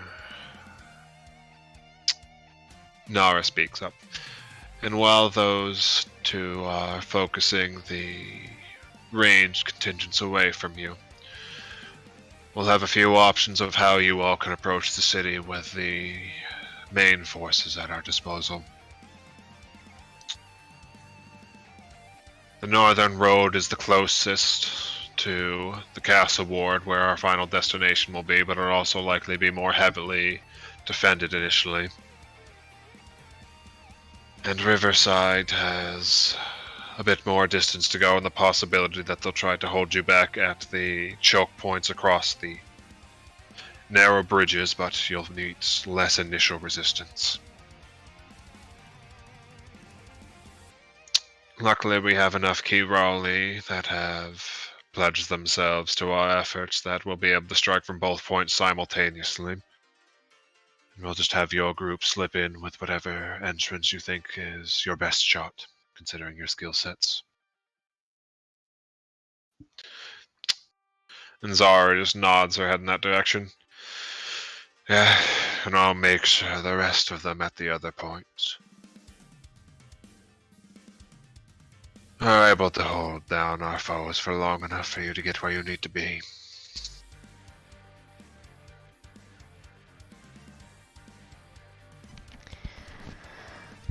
Where is the temple on this map here?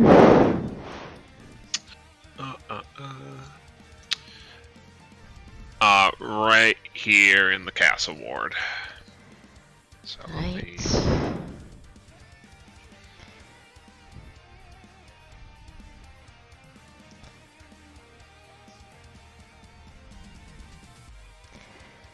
Too bad we can't just drop in from the sky. Can we not just drop in from the sky? I would like to not become a Unfortunately not. pincushion.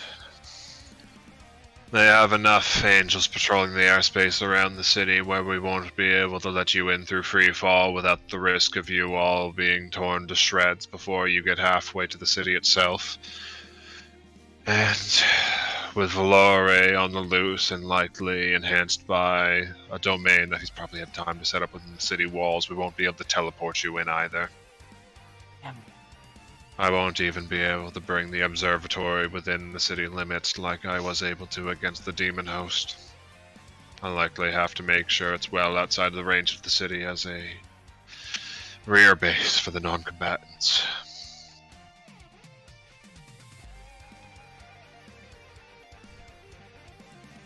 I wonder if they're going to be bothering to defend the castle itself much. If that might not be a more direct way to get in and through. If they're not protecting it, it's still a heavy garrison for them. They are garrisoned pretty heavily out of both the castle and the fort, where the shield bearers used to be based out of. There's heavy presence on the walls, and each of the walls are at least 80 feet up. Not to mention the terrain outside of them is a bit counterproductive to trying to make a clean line to the castle itself. Can I make a warfare check to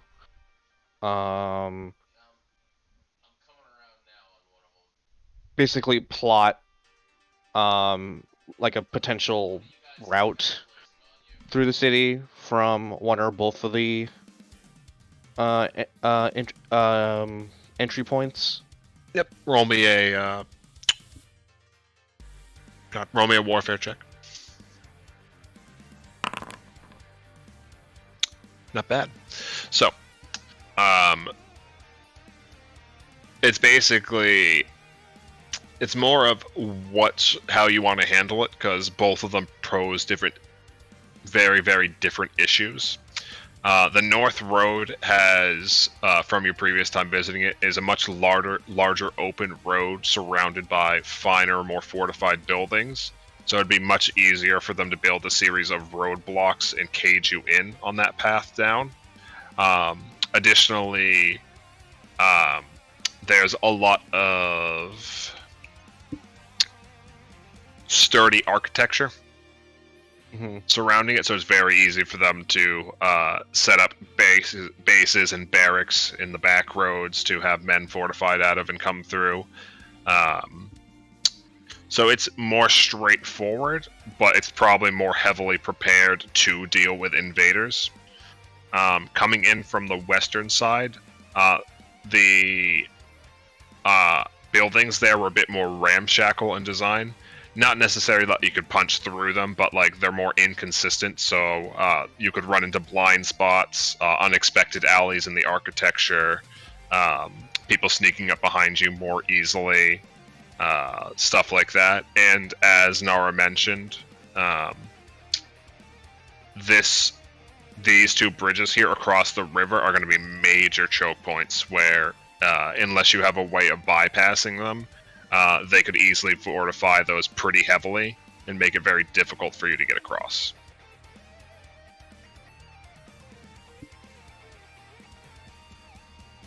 Okay. On the map, can Reeb start making like sort of like notes and just sort of placing where he would expect them to have their sort of fortification set up? Yep. Even given the singular sort of choke point that we would have to deal with on the west side, I would rather try to find a solution for that one singular choke point than have to deal with the gauntlet up north. How does everyone else feel?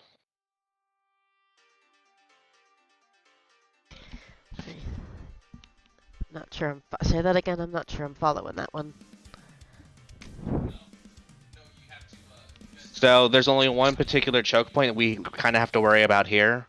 As for people sneaking up on us, I'm not gonna let anyone get within range of us if I have anything to say about it.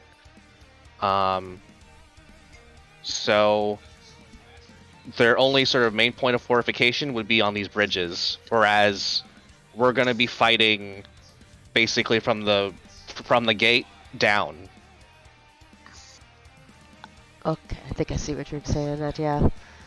There's more heavy resistance up north, so I would rather go in west, but that's just me. It does make sense, yeah. And coming in by the sea is probably too much of a risk. Yeah, they basically said they don't have enough ships to be able to reliably get you guys and enough forces to actually, like, not have you guys just be drowned in Silver Order for, like, 3 days straight. Right. So. Because Hastings can by himself, like, pretty much freely navigate, but he can't fit enough people on his ship to get you enough of a, like, beachhead crew. Right. Idea has as much sense as anything else. Any second opinions, concerns?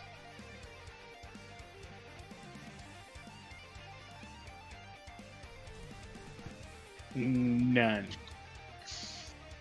All right. Just Well, not time it very well, because otherwise they'll figure out where we're coming in from. Can't be stupid. No, we'll likely be having both of the forces attacking the gates simultaneously to maximize, or rather minimize, their ability to see who is amongst each forces. I'll be casting glamours across all of you as well to make you appear like normal foot soldiers for as long as we can.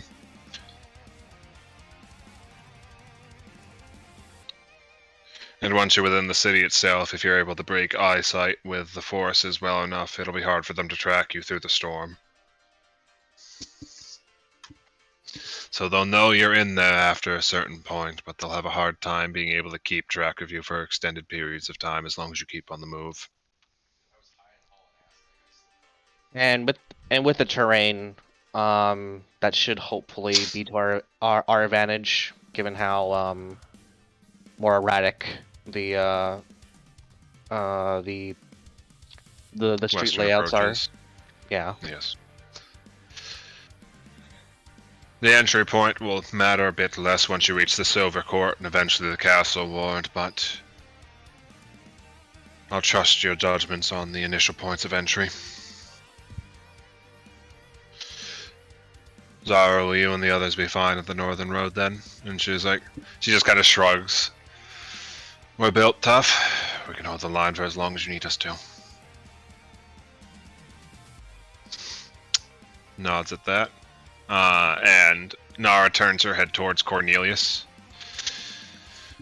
Well, since we're talking about forces, I have been working on a bit of a pet project that was probably the point to start deploying them.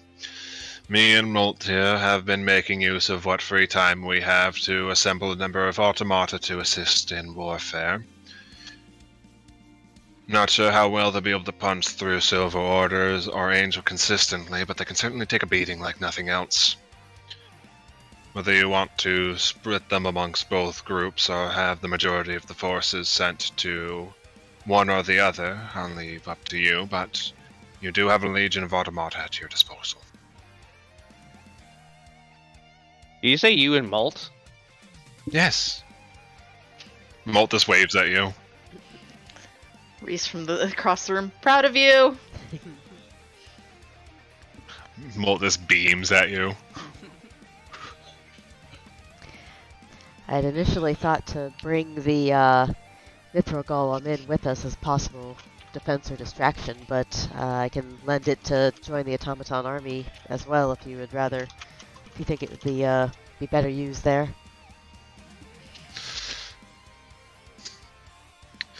Depends on what you're expecting or how you're expecting the automata to be deployed. They could either be used as a mobile shield wall pushing through, a bit obvious, but they take arrows and bullets better than normal men. Or you could have them acting as defensive escorts of sort to one of the main lines, essentially fighting alongside their compatriots and shielding them from blows, giving them chances to retreat as needed, that kind of thing. I think that second would be my preference, where we don't want attention drawn to us if at all possible. Would you have them be deploying with your forces or with ours? Or split between them? Look over at Reeves since he's got a better grasp of this overall. Well, if you want my opinion,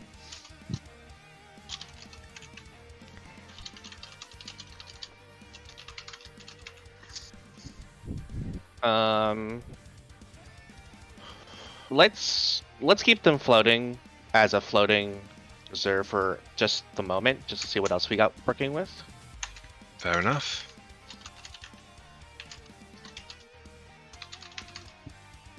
Alright. As I go back to my list.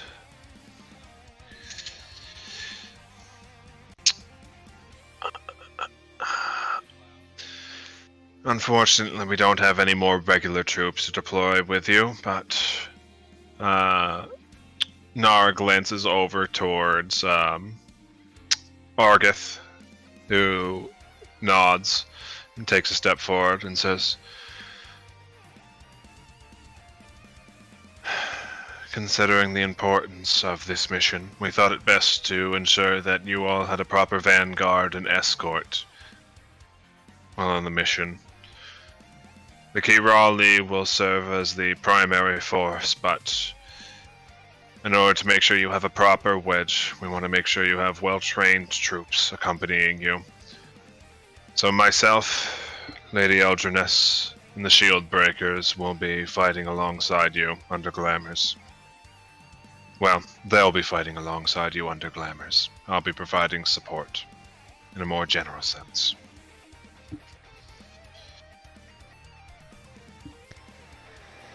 Alright. Let me make...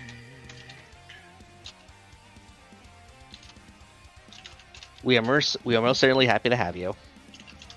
Yeah. Couldn't ask for anybody better to be watching our back out there. Yep. The Kandros just turns to you all and gives you a nod and says, we'll be sure to do what we can to make sure you all make it to the destination unharmed.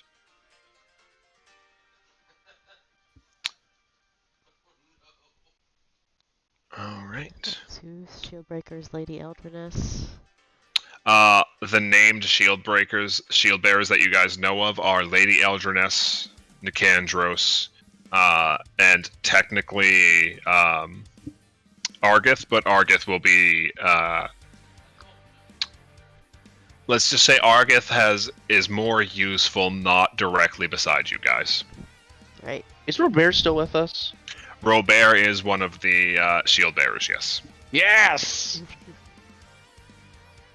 He is currently the second in command under he's loosely the second in command. Him and Nicandros are similar positions within the shield bearers, but he's one of the more well-trained of them. So he will be accompanying you all as well, because he survived the mission you got him from. Woohoo! Wee. Aside from the regular forces, we also have a few irregulars that have signed up to assist with us. And Lynn and Nixie step forward with a wave. Yep, well, we'll be deploying a bit ahead of you all, but...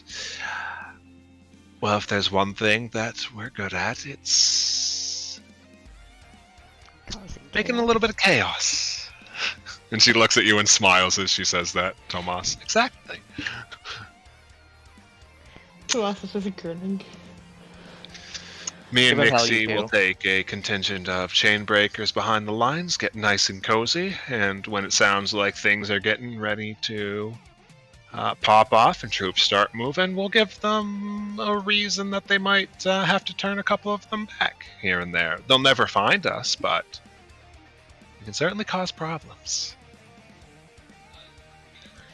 Let's give him hell.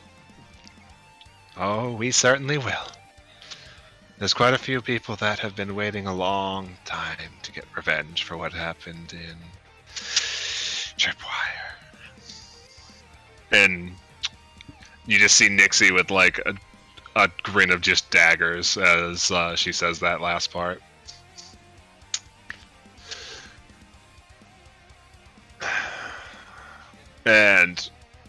with his helmet tucked under his arm, you see Shaw step forward and look over the force with a bit of a frown and say, I understand this is a war meeting about what's going on in Faircrest, but if I'm being entirely honest, I'm not sure if the Black Legion will be of much assistance in this matter. Our training is entirely around dealing with demonic forces, and quite frankly, a bit antithetical to the forces you'll be dealing with. The two of us might do well enough compared to the average soldier, but I'd like to make a request, if it isn't out of line. Let's hear it. The two of us would like permission to deploy to Hearthwaite. Hearthwaite? Yes, there's another member of our legion by the name of Zek that is trapped there, as Nara said. Will work better in a more contained situation, especially if their forces are drawn elsewhere. I support this.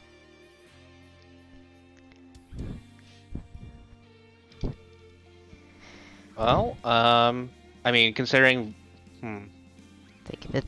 I mean, it's a better place to use your skills, and if nothing else, it might pull their attention away from our area a tad bit.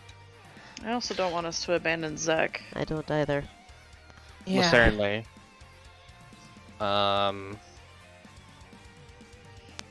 Do we know... Do we have an idea where both Corpsefucker and, Valore are? Nara chimes in and says all the divine signatures that we're aware of have coordinated themselves in Faircrest. Alright, well, at least... You shouldn't have to deal with any deities on your way in. I would certainly hope not. Well, since that risk is sort of, I wouldn't say mitigated, but at least not in your way right now. Yeah. It's our best opportunity to act. Yeah. Bring Zek home. Yeah. Then I shall. I wish you all luck in your endeavors as well, then. You too, Shaw. And seeing no more reason for him to be involved in these discussions, Shaw's going to pop his head on and go start making preparations with the other Black Legionnaire. Mood, Shaw.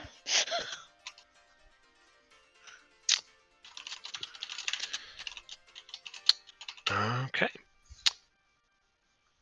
I think that's the last of the regulars.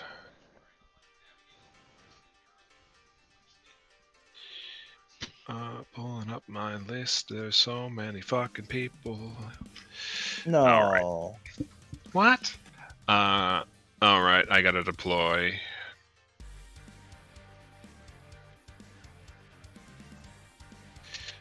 That boy is coming with you. And his mom is coming with you.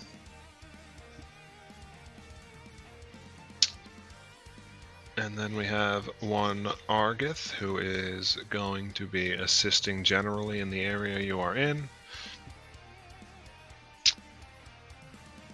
Okay. So, what has happened?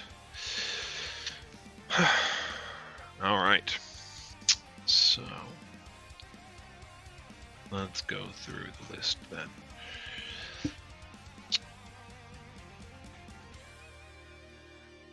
Alright. Going through the deities. Nara starts scanning across the room to get updates on where all of the deities are going to be assisting for the purposes of this operation. Starting with Cornelius, he puts his hands up and say, as much as I would like to assist, I made a promise that I would not put myself into harm's way this time. As much as I'm up for a scrap, I'm a bit out of my depth considering the powers in play, so I will be making sure that our rear operating base is in the peak of health and that we have proper escape routes set up should you all need them, as he just flicks, like, it almost looks like he's flicking a coin through his fingers for a second before he ends with a key and flicks it over in all of your directions. Like in the air for us Yep, to catch. just across the room into one of your hands. Reese is gonna try and catch it. Yeah, nope, you got it. You're level 20. You can catch a fucking key. What? Tomas is just gonna stare at it. And not try to catch it. Any old door will do. Of course. Though I would recommend not using it until you're done with your work there. I don't think we're going to get a second chance to breach the city. Yeah. Just want to make sure that after we're done, they don't ruin the enjoyment of the whole thing by being sour grapes about the whole ordeal.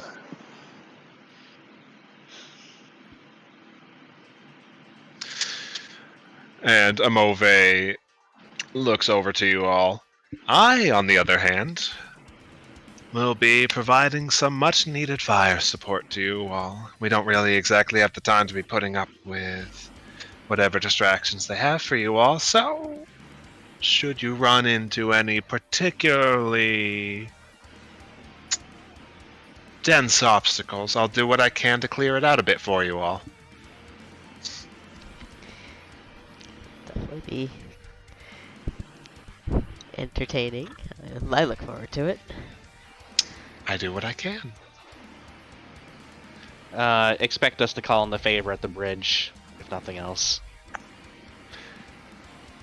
Not a bad place. I'll keep my eye on it. Alright. Nara glances over to Feck, who seems to be preoccupied for a second, and goes, "Oh, me. I am unfortunately going to be a very busy man for the next few months, but there have been some fun little whispers on the winds of the courts that I thought I might pass along to you all. Let's just say it's been a very long time since me and my siblings have been in agreement on a matter. And there's just this slightly too wide smile that seems a little bit unnatural on Feck's face. The Feywild doesn't appreciate disruptions to the natural order. It'd be a shame if somebody was trying to do something like that. There might be consequences to such things.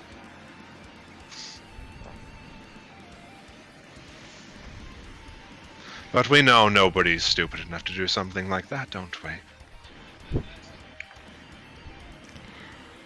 Reese is grinning. In theory, if someone were. I'd say they deserve a very large party. I'd say they might be... Well, heralds might be sent to ensure they were made properly aware of the displeasure of the court. Theoretically. But the Feywild would never interfere with the material plane on such matters. Not even a little bit. Quite serious. And I'm certain you'd send just the best messengers. Of course, they would be on their best behavior. Of course.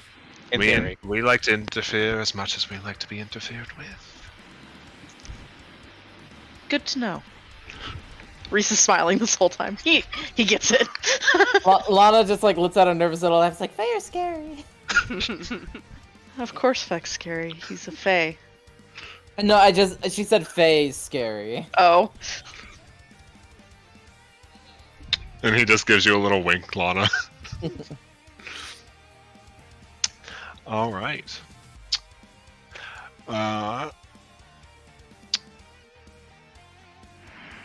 So, next up on the list, Key-Rawl, my boy, my lad. I'll be aiding the contingent of Kirali that you do not go with to ensure that they are properly protected from whatever the forces from the city try to throw at them. Considering Phelan is here as well, we may be able to act in unison with our domains to an extent. The storms are bad enough without a cold front sweeping through them. I'm sure I might be able to drive a wedge through some of the gaps they leave for us. People tend to get very careless. I'll make sure to give you proper means to exploit such foolish prey. Now Tomas is the one grinning. If this is to be a hunt, I'll make sure that you have a proper theater to work in, hunters. Best of luck. They will Thank you, feel our Kirill. bite, Kirill.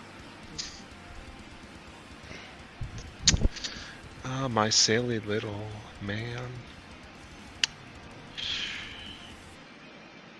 Alright. And the last one, Nard turns her attention towards Ryan Drake, who already mentioned it to some of the others, but almost nothing is left of my domains. I'm in no state to offer any assistance in combat itself. I'll be remaining behind to do what little I can to defend the observatory. But outside of that, I leave what happens now in your hands. And should we all survive this, I'll do what I do best and begin to rebuild. We go. We kind of bow her head a little bit in his direction.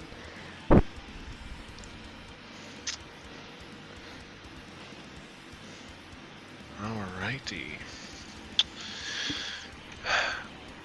With all of the big players otherwise spoken for, Nara looks around and says, as I previously mentioned, I won't be able to get the observatory into the city itself, but that doesn't mean I won't be assisting on this front. It's too important for me to remain behind any longer. Most of the heavy firepower that I had available to me was stripped away by the corpse fucker. But I can at least offer all manner of assistance otherwise. Glamours, enhancements, defensive measures. I'll do what I can to offer aid and keep an eye on the situation. Keep you all updated of any information that would be of use. I won't be able to act everywhere constantly, but I'll do what I can to make sure things run smoothly.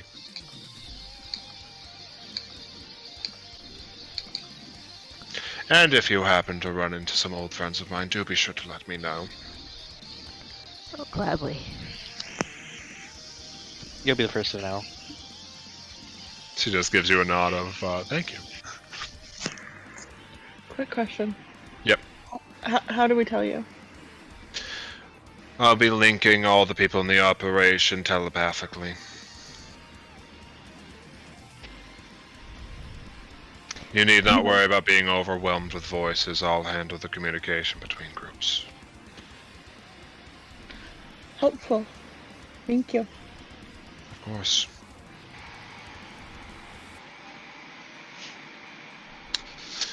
And with the gods spoken for, one by one, your other allies begin to speak up. You just see Zumir like cautiously step forward and raise his hand and being like, so I'm doing what I can to make sure that all of you are properly supplied before you head out in the field. I'm probably going to be assisting Phelan outside of the walls because I don't have too much offensive support, but if you need anything before we head out, just let me know. I'm not sure if there's going to be too much I can do to assist you once you're in the field, but let me know if you need anything. Thank you, Samir. And Kapaktus waves his arm and says, I'm going to kill them all. Yes, you are. Tomas is gonna look at Kapak and just be like, Kapak, you have to make me a promise. You have to do it in the most horrific possible way you can imagine. When you say you have to make me a promise, you just see the face of, do I have to really though? Know your place. And then you say that. Reese is just gonna slowly turn his head to look at Tomas like, really? Tomas is like, he needs encouragement. Everybody deserves encouragement. Just Uh-huh. Kapak being like, why would I have to promise something I was already gonna do? I was about to say that. Faith in the guy. Tomas is just like, I'm rooting for you, buddy. That's all. That's all. Reese dissociates. Kapak just gives you a squinty look. Alright, let me put those two with their funny little friend. Zumir's at the bottom because C, and then Kapak. Alright. Next up on the list.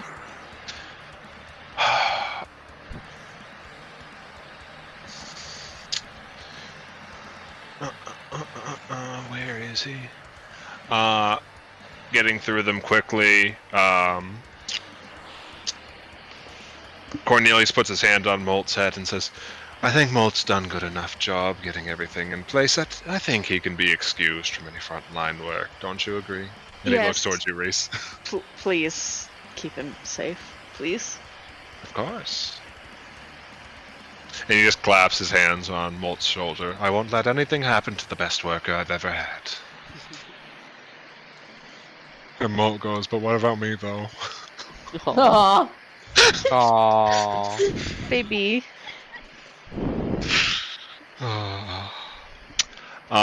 And Laundrix, like,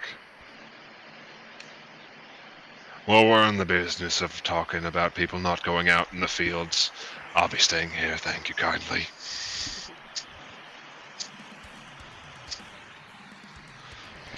That's probably fair. You can use that, use some cannon up here on the tower for defense. Let's hope we don't need it, but I'll make sure everything's prepped in case we need siege equipment.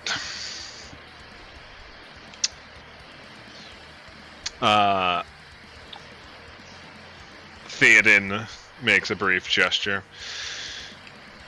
I like what Lynn and Nixie had in mind.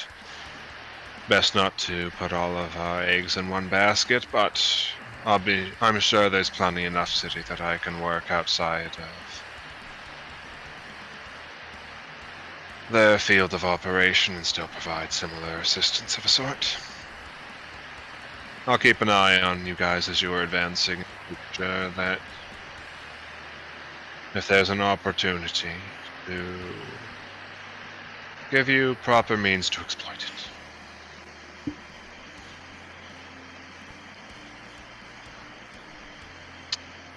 And we put him over here. Boop.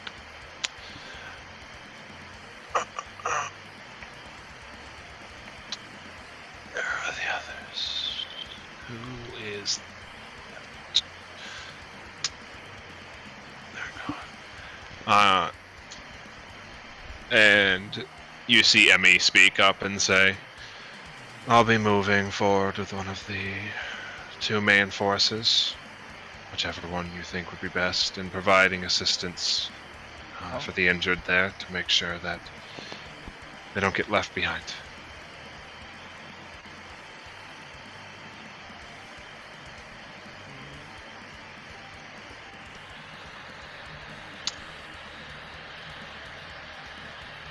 And I think the last one of the normal squad is everybody looking around to try to get a count of who hasn't talked yet before I start slowly converging on Shino. And he just like holds his arms outwards like, I'm gonna stick with these fucking idiots. They're gonna go kill the actual problems. The fuck else do you expect from me? He just grins at Shino. Yep. Lana just kind of brightly laughs and she's like, glad to have you, Shino. Yeah. Figured there should be someone around to make sure you guys don't go do something stupid. Oh, Shino. You know better than that. We're gonna do something stupid anyways. Plus, I mean- like, you think you can stop me? He's just gestures at Tomas. Oh, now you guys have confidence. Okay. Just rolls his eyes at you. It took a bit, but now we're here. Yeah, and you were part of the catalyst. Well, let's hope it amounts to something.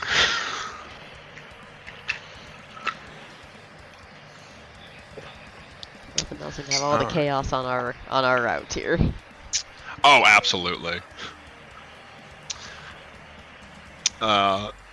And then, considering the two other faces that you guys are less familiar with, Nar turns her attention towards Torsat, and he's like...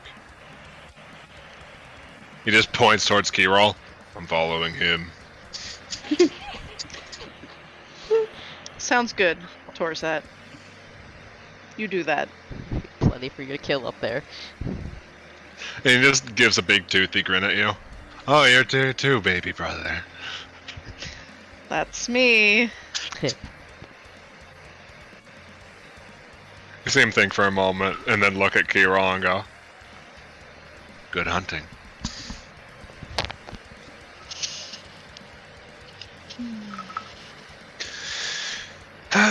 Yes, good hunting and all of that.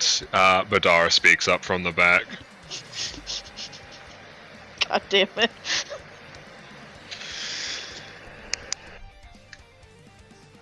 So, well, I do appreciate the forces you have at your disposal.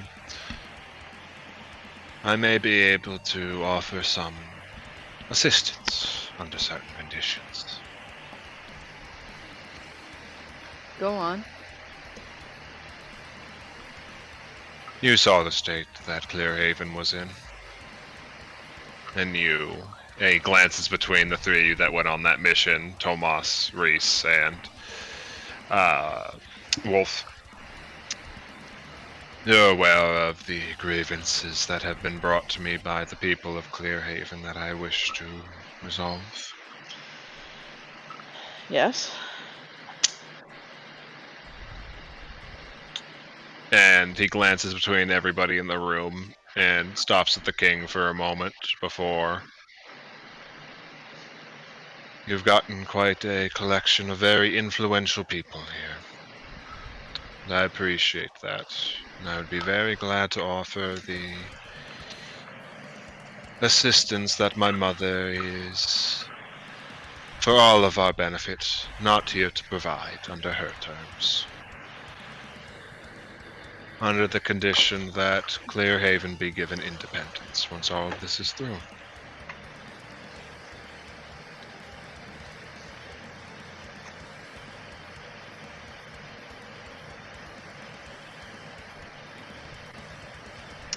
Reese is going to look at the king and say,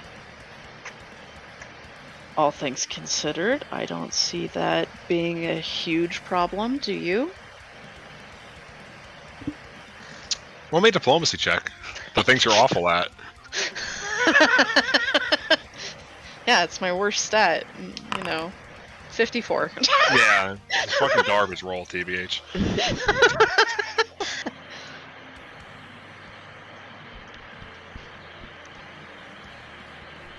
It is not a decision I can make entirely by myself, but the grievances that he listed are true.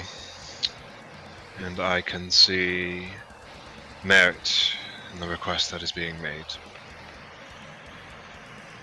Once all of this is over, I can assure you that Brescia will back Clearhaven's push for independence. And I will do what is within my power to see that the other representatives support that decision. That is the extent of what I am able to offer. And if I have any sway after this, I'll put it into helping with that as well. If I'm alive, that is. Matt. Yep. Is it just Brescia that has claim on Clearhaven, or is there other people? It is all of you would know this. It is a combination. It's a neutral ground state that's jointly owned by Brescia, the Elven lands, the Dwarven lands, and the Hearthlands. Tomas would pipe up then also and be like, with whatever little sway I can put in the Elven lands, I'd be more willing to help.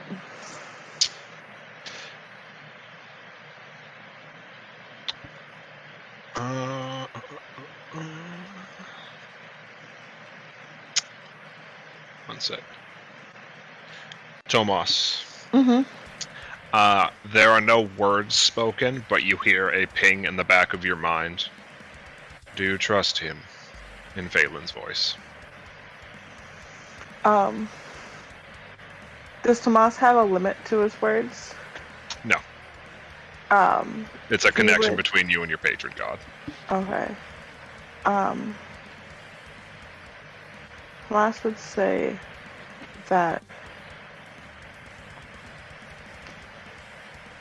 he can see with his eyes now the changes that have been made to Tiamat's children, and he believes further support can only help them more. And you hear Phelan speak aloud. And if my champion's support is not enough, I'll make sure that word reaches the king's ear as long as you uphold your end of the bargain faithfully.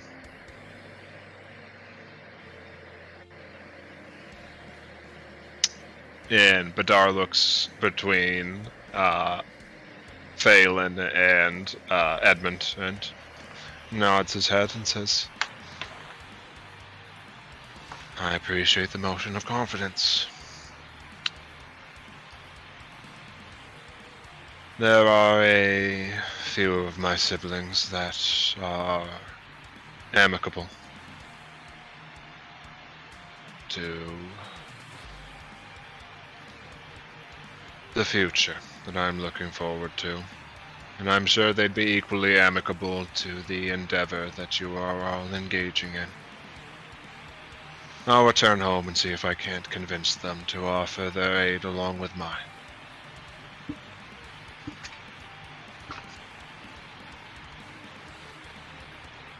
It's a deal. And Vidar just smiles at all of you. Alright, so I will put him on the map. He just gives a slight bow to Bedard and says, thank you, brother.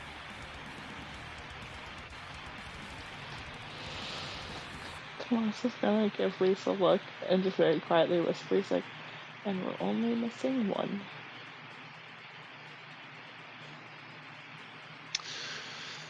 Of course. I can't wait to see the looks on their faces when Tiamat's children are burning down their city on the side of good for once.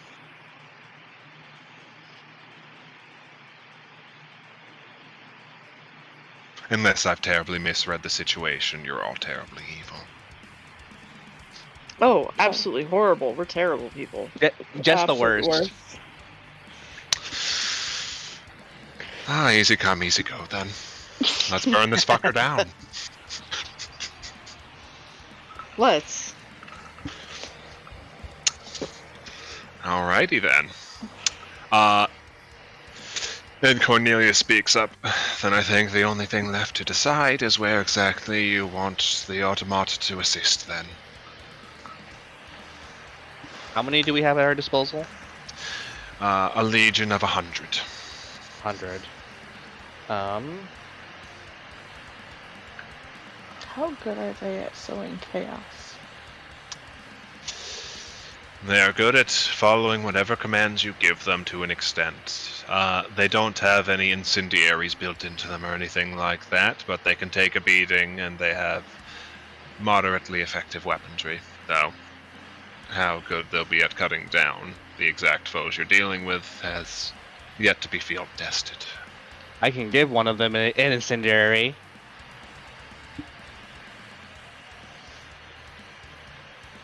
And you are free to. But, it would be my preference to have at least half of them be a rear guard for us. We could split them evenly between the two of you. Have the automata follow up the rear of your group and have them assist on the front lines with the northern road folk who will be facing a more heavy resistance. If that sounds good to you. That's my proposal. Any objections?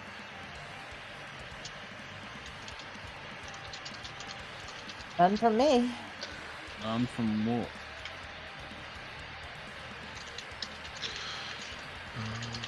Just for my knowledge, like, we have concern of people coming up behind us, right? Yes, because of the winding streets of Riverside, it's hard to see where exactly the roads are as you're passing them one way.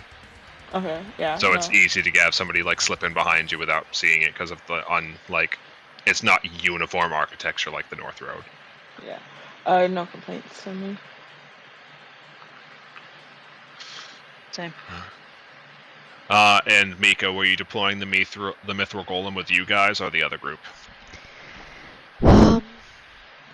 Wasn't sure if I was. My initial thought was to bring it along and set it loose when we needed a distraction. Unless you guys think it'd be better to send with a different group as some muscle.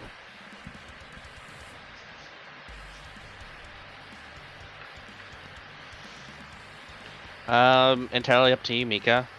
Yeah. Might be handy with us. Say, I think unless we've got an obvious weak spot that could use some shoring up, I think if we're to take it along, it shouldn't take long to pour it out of the bag and deploy it for defense or distraction if needed later. Yeah, and if we run into an obstacle we can't get through, it might be good as a way of clearing a path. Yeah, I could also give it the incendiary. you could do that too. It doesn't care about fire, so.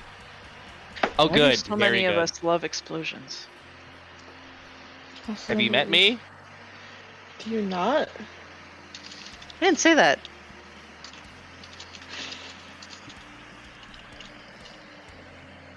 I'm a dragon. I make things explode. I mean, you do more of the pew-pew, from my experience. Electricity also ignites things. Fair.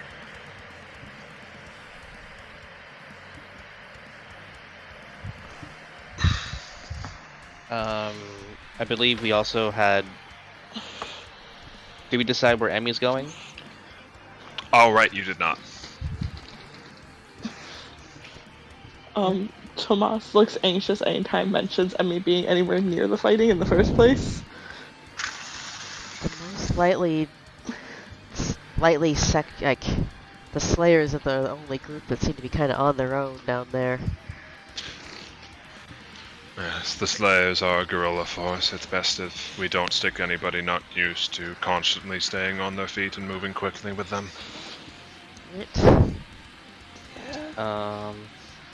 Well...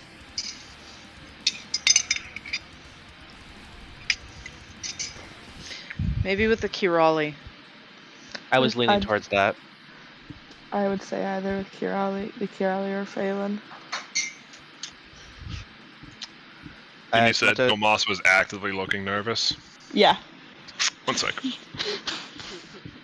And he says the Kirali or Phelan because he knows that they'd keep her safe. Yeah, as much as I would like her with us, we are kind of getting in there. To the thick of it. Zara just looks at you and gives you a nod, Tomas, and says, "Don't worry, I'll keep her safe." Tomas will he'll look shocked for a second because he thought he was hiding things he doesn't hide at all, and then give her a warm smile. Alright. So, Zara is going to be heading out on the North Road with half of the Automata assisting protecting the frontline forces, with Emmy assisting on healing. Your party will be heading in from the Riverside entrance with the Shield Bearer escort, Automata holding up the rear, and a pocket Mithril Golem. Additionally, you will have assistance from the other gods and allies deployed throughout the city, as well as Badar, who will be providing some sort of vague assistance with him and some of his siblings. Oh my gosh, does Reese get to meet more of his extended family? What? No. Oh my goodness. Suddenly, the sky is blackened, and you look up. Oh my god, it's Encoligon the Black. This giant dragon belly flops and crushes Ethos. Just crushes the whole city. Matt, is this meeting like early in the downtime? This is about halfway through.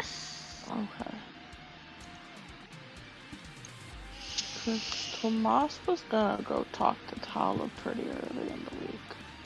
Yes, and we will cover that in one of the RP sessions. No matter Okay. what happens with Tala, there's no way in fuck you could get her into a meeting with two of her Okay. brothers. Okay. Sorry, I 3 of figured her that. brothers. That's fucking fair. I just didn't know if he could convince her if that would be important for like the planning part. Tala does her own thing. That's So, fair. She doesn't do what people want her to anyways. You're not. yeah, if you remember how she fought, she basically goes invisible and knife stilettos people to death. So, Yeah, you're not wrong. Okay. so she would be probably playing a Theoden or Lyn/Nixie type role if she did Okay. anything. Yeah. I just wanted to check while we were still in planning. Yep. All right, guys. So it sounds like there's a plan then. We're Cedar and the troop. So, Cedar and the troop are non-combatants at this point. As much they will explain to you, Reebs. They're not showing up for this mission since they know they're not deploying, Right. and don't have anything else to add to their combat stuff. As much as they would like to assist, they're pretty far out of their depth at this point. Oh, certainly. I was just wondering where they were. No, they're chilling downstairs and getting ready for like a. They're making preparations for a final like little Cedar troop get together before you head out. A rave. A little rave. good luck, buddy. Lol, you're like 10 levels higher than us. Good job. Do they Good have luck. drugs? Good job, son. Don't die. I don't know, please. Sam. Do the carnies have drugs? Carnies always have drugs. Cool. Tomas doesn't know where he's going. Carnies always have the best drugs. I'm sure Venquin has the best drugs. Venquin snorts like fucking snake venom. Oh my god. Exactly. Exactly, the best drugs. Hurts my All right. soul. It's all good. So, sounds like there's planning done then, and we have a good idea of where we're going to go. At least where we're gonna start. After Yep, at least everything's where up in you're the air gonna after that. So we'll see what happens from here. Expect at least the next mission to be very loose, because guess what you're not going to be doing? Dealing with every single fight against fucking Silver Order scrub lords as you go through the city. So, expect a very open form movement throughout the city block until we get to a fight that is Wow. relevant. This is taking me back. It's Yeah. taking me back to the last level 20 campaign I was in with that Matt DM. Oh no. All the What? challenges. No. What? Hawk got to do stupid shit in that one too. Yeah, Kapok's super move was what he does casually now. yeah. We But were yeah. nerfed by 5e. You guys have all of the cards that you have gathered over the course of the campaign, and now we'll see if it was enough. Very Mass Effect. Yep. Yeah. Also, now I would never do the same thing twice. No. But just for shits and giggles, start thinking about what kind of super moves you want to do with everything that you would gain along the way. Well, you already know the answer to that, Matt. Wait, what? No. I want Lana to swing a giant fucking key energy sword. What? I've been saying. I would never have pre-planned a Lana move called Trifold Lotus, so don't even worry about that. Yes. Mika got to do a fire whirlwind hammer. Like that's the most super move I would have ever thought of for her. She already got Don't to do worry, it. I have. If you guys just think of anything that comes to mind, I have a few ideas myself, and we can discuss that back and forth when it gets more relevant, maybe, or it won't ever be relevant. I don't know. No. Tee hee Next ha ha. campaign. Next campaign. Yeah. So funny, Matt. Hee ha ha. Thanks But for yeah. that, Aries. Take my heart, why don't you? Yeah. Yeah. So, important question because of availability. I saw. Are we available? Is everybody available to go again next week? Because it looks like the 2 weeks after that we have people that can't make it. Evan Yes. has no life. Let me check. I also have think, no life. I I- think I'm free. Because Yeah. I think we have conflicts on the 18th and the 25th. The 25th is Black Friday, so I'm not Yeah, it's going to surprised. be Black Friday, so nobody's going to be here anyway. But I know there was at least one person missing from both of them. So if we can play on the 11th, we can get this started. And then pick back up again on the 2nd for some fun things. I expect we probably have... This is probably going to be 3 more sessions for the fights, and then well, for the mission. 3 to 4. And then we'll have a fun little epilogue, assuming you all survive. Yeah. I'm gonna cry. What? No. Tears of blood. Why would you cry a Castlevania song? I'm leaving. Alright. Well, I'll you- probably put sessions up tomorrow for people that are interested in having a little RP chat with some of the funny little lads that you've And this- encountered. along the way. That's a little uncharacteristic for this group. Yeah. Mm. Reese has never talked to a single NPC in his life. Reese definitely isn't the Cafel of my campaign. Leave me alone. Rude. Impolite. Y'all are just making some social butterflies. It's beautiful to see. All right. Does anybody have any final questions for me before we depart then? You are free to enter your cocoon. Thank you for the session, Matt. It was Yes, a thank you. good time. Okay. No problem. I look forward to seeing you all next week then. Hi. Goodbye.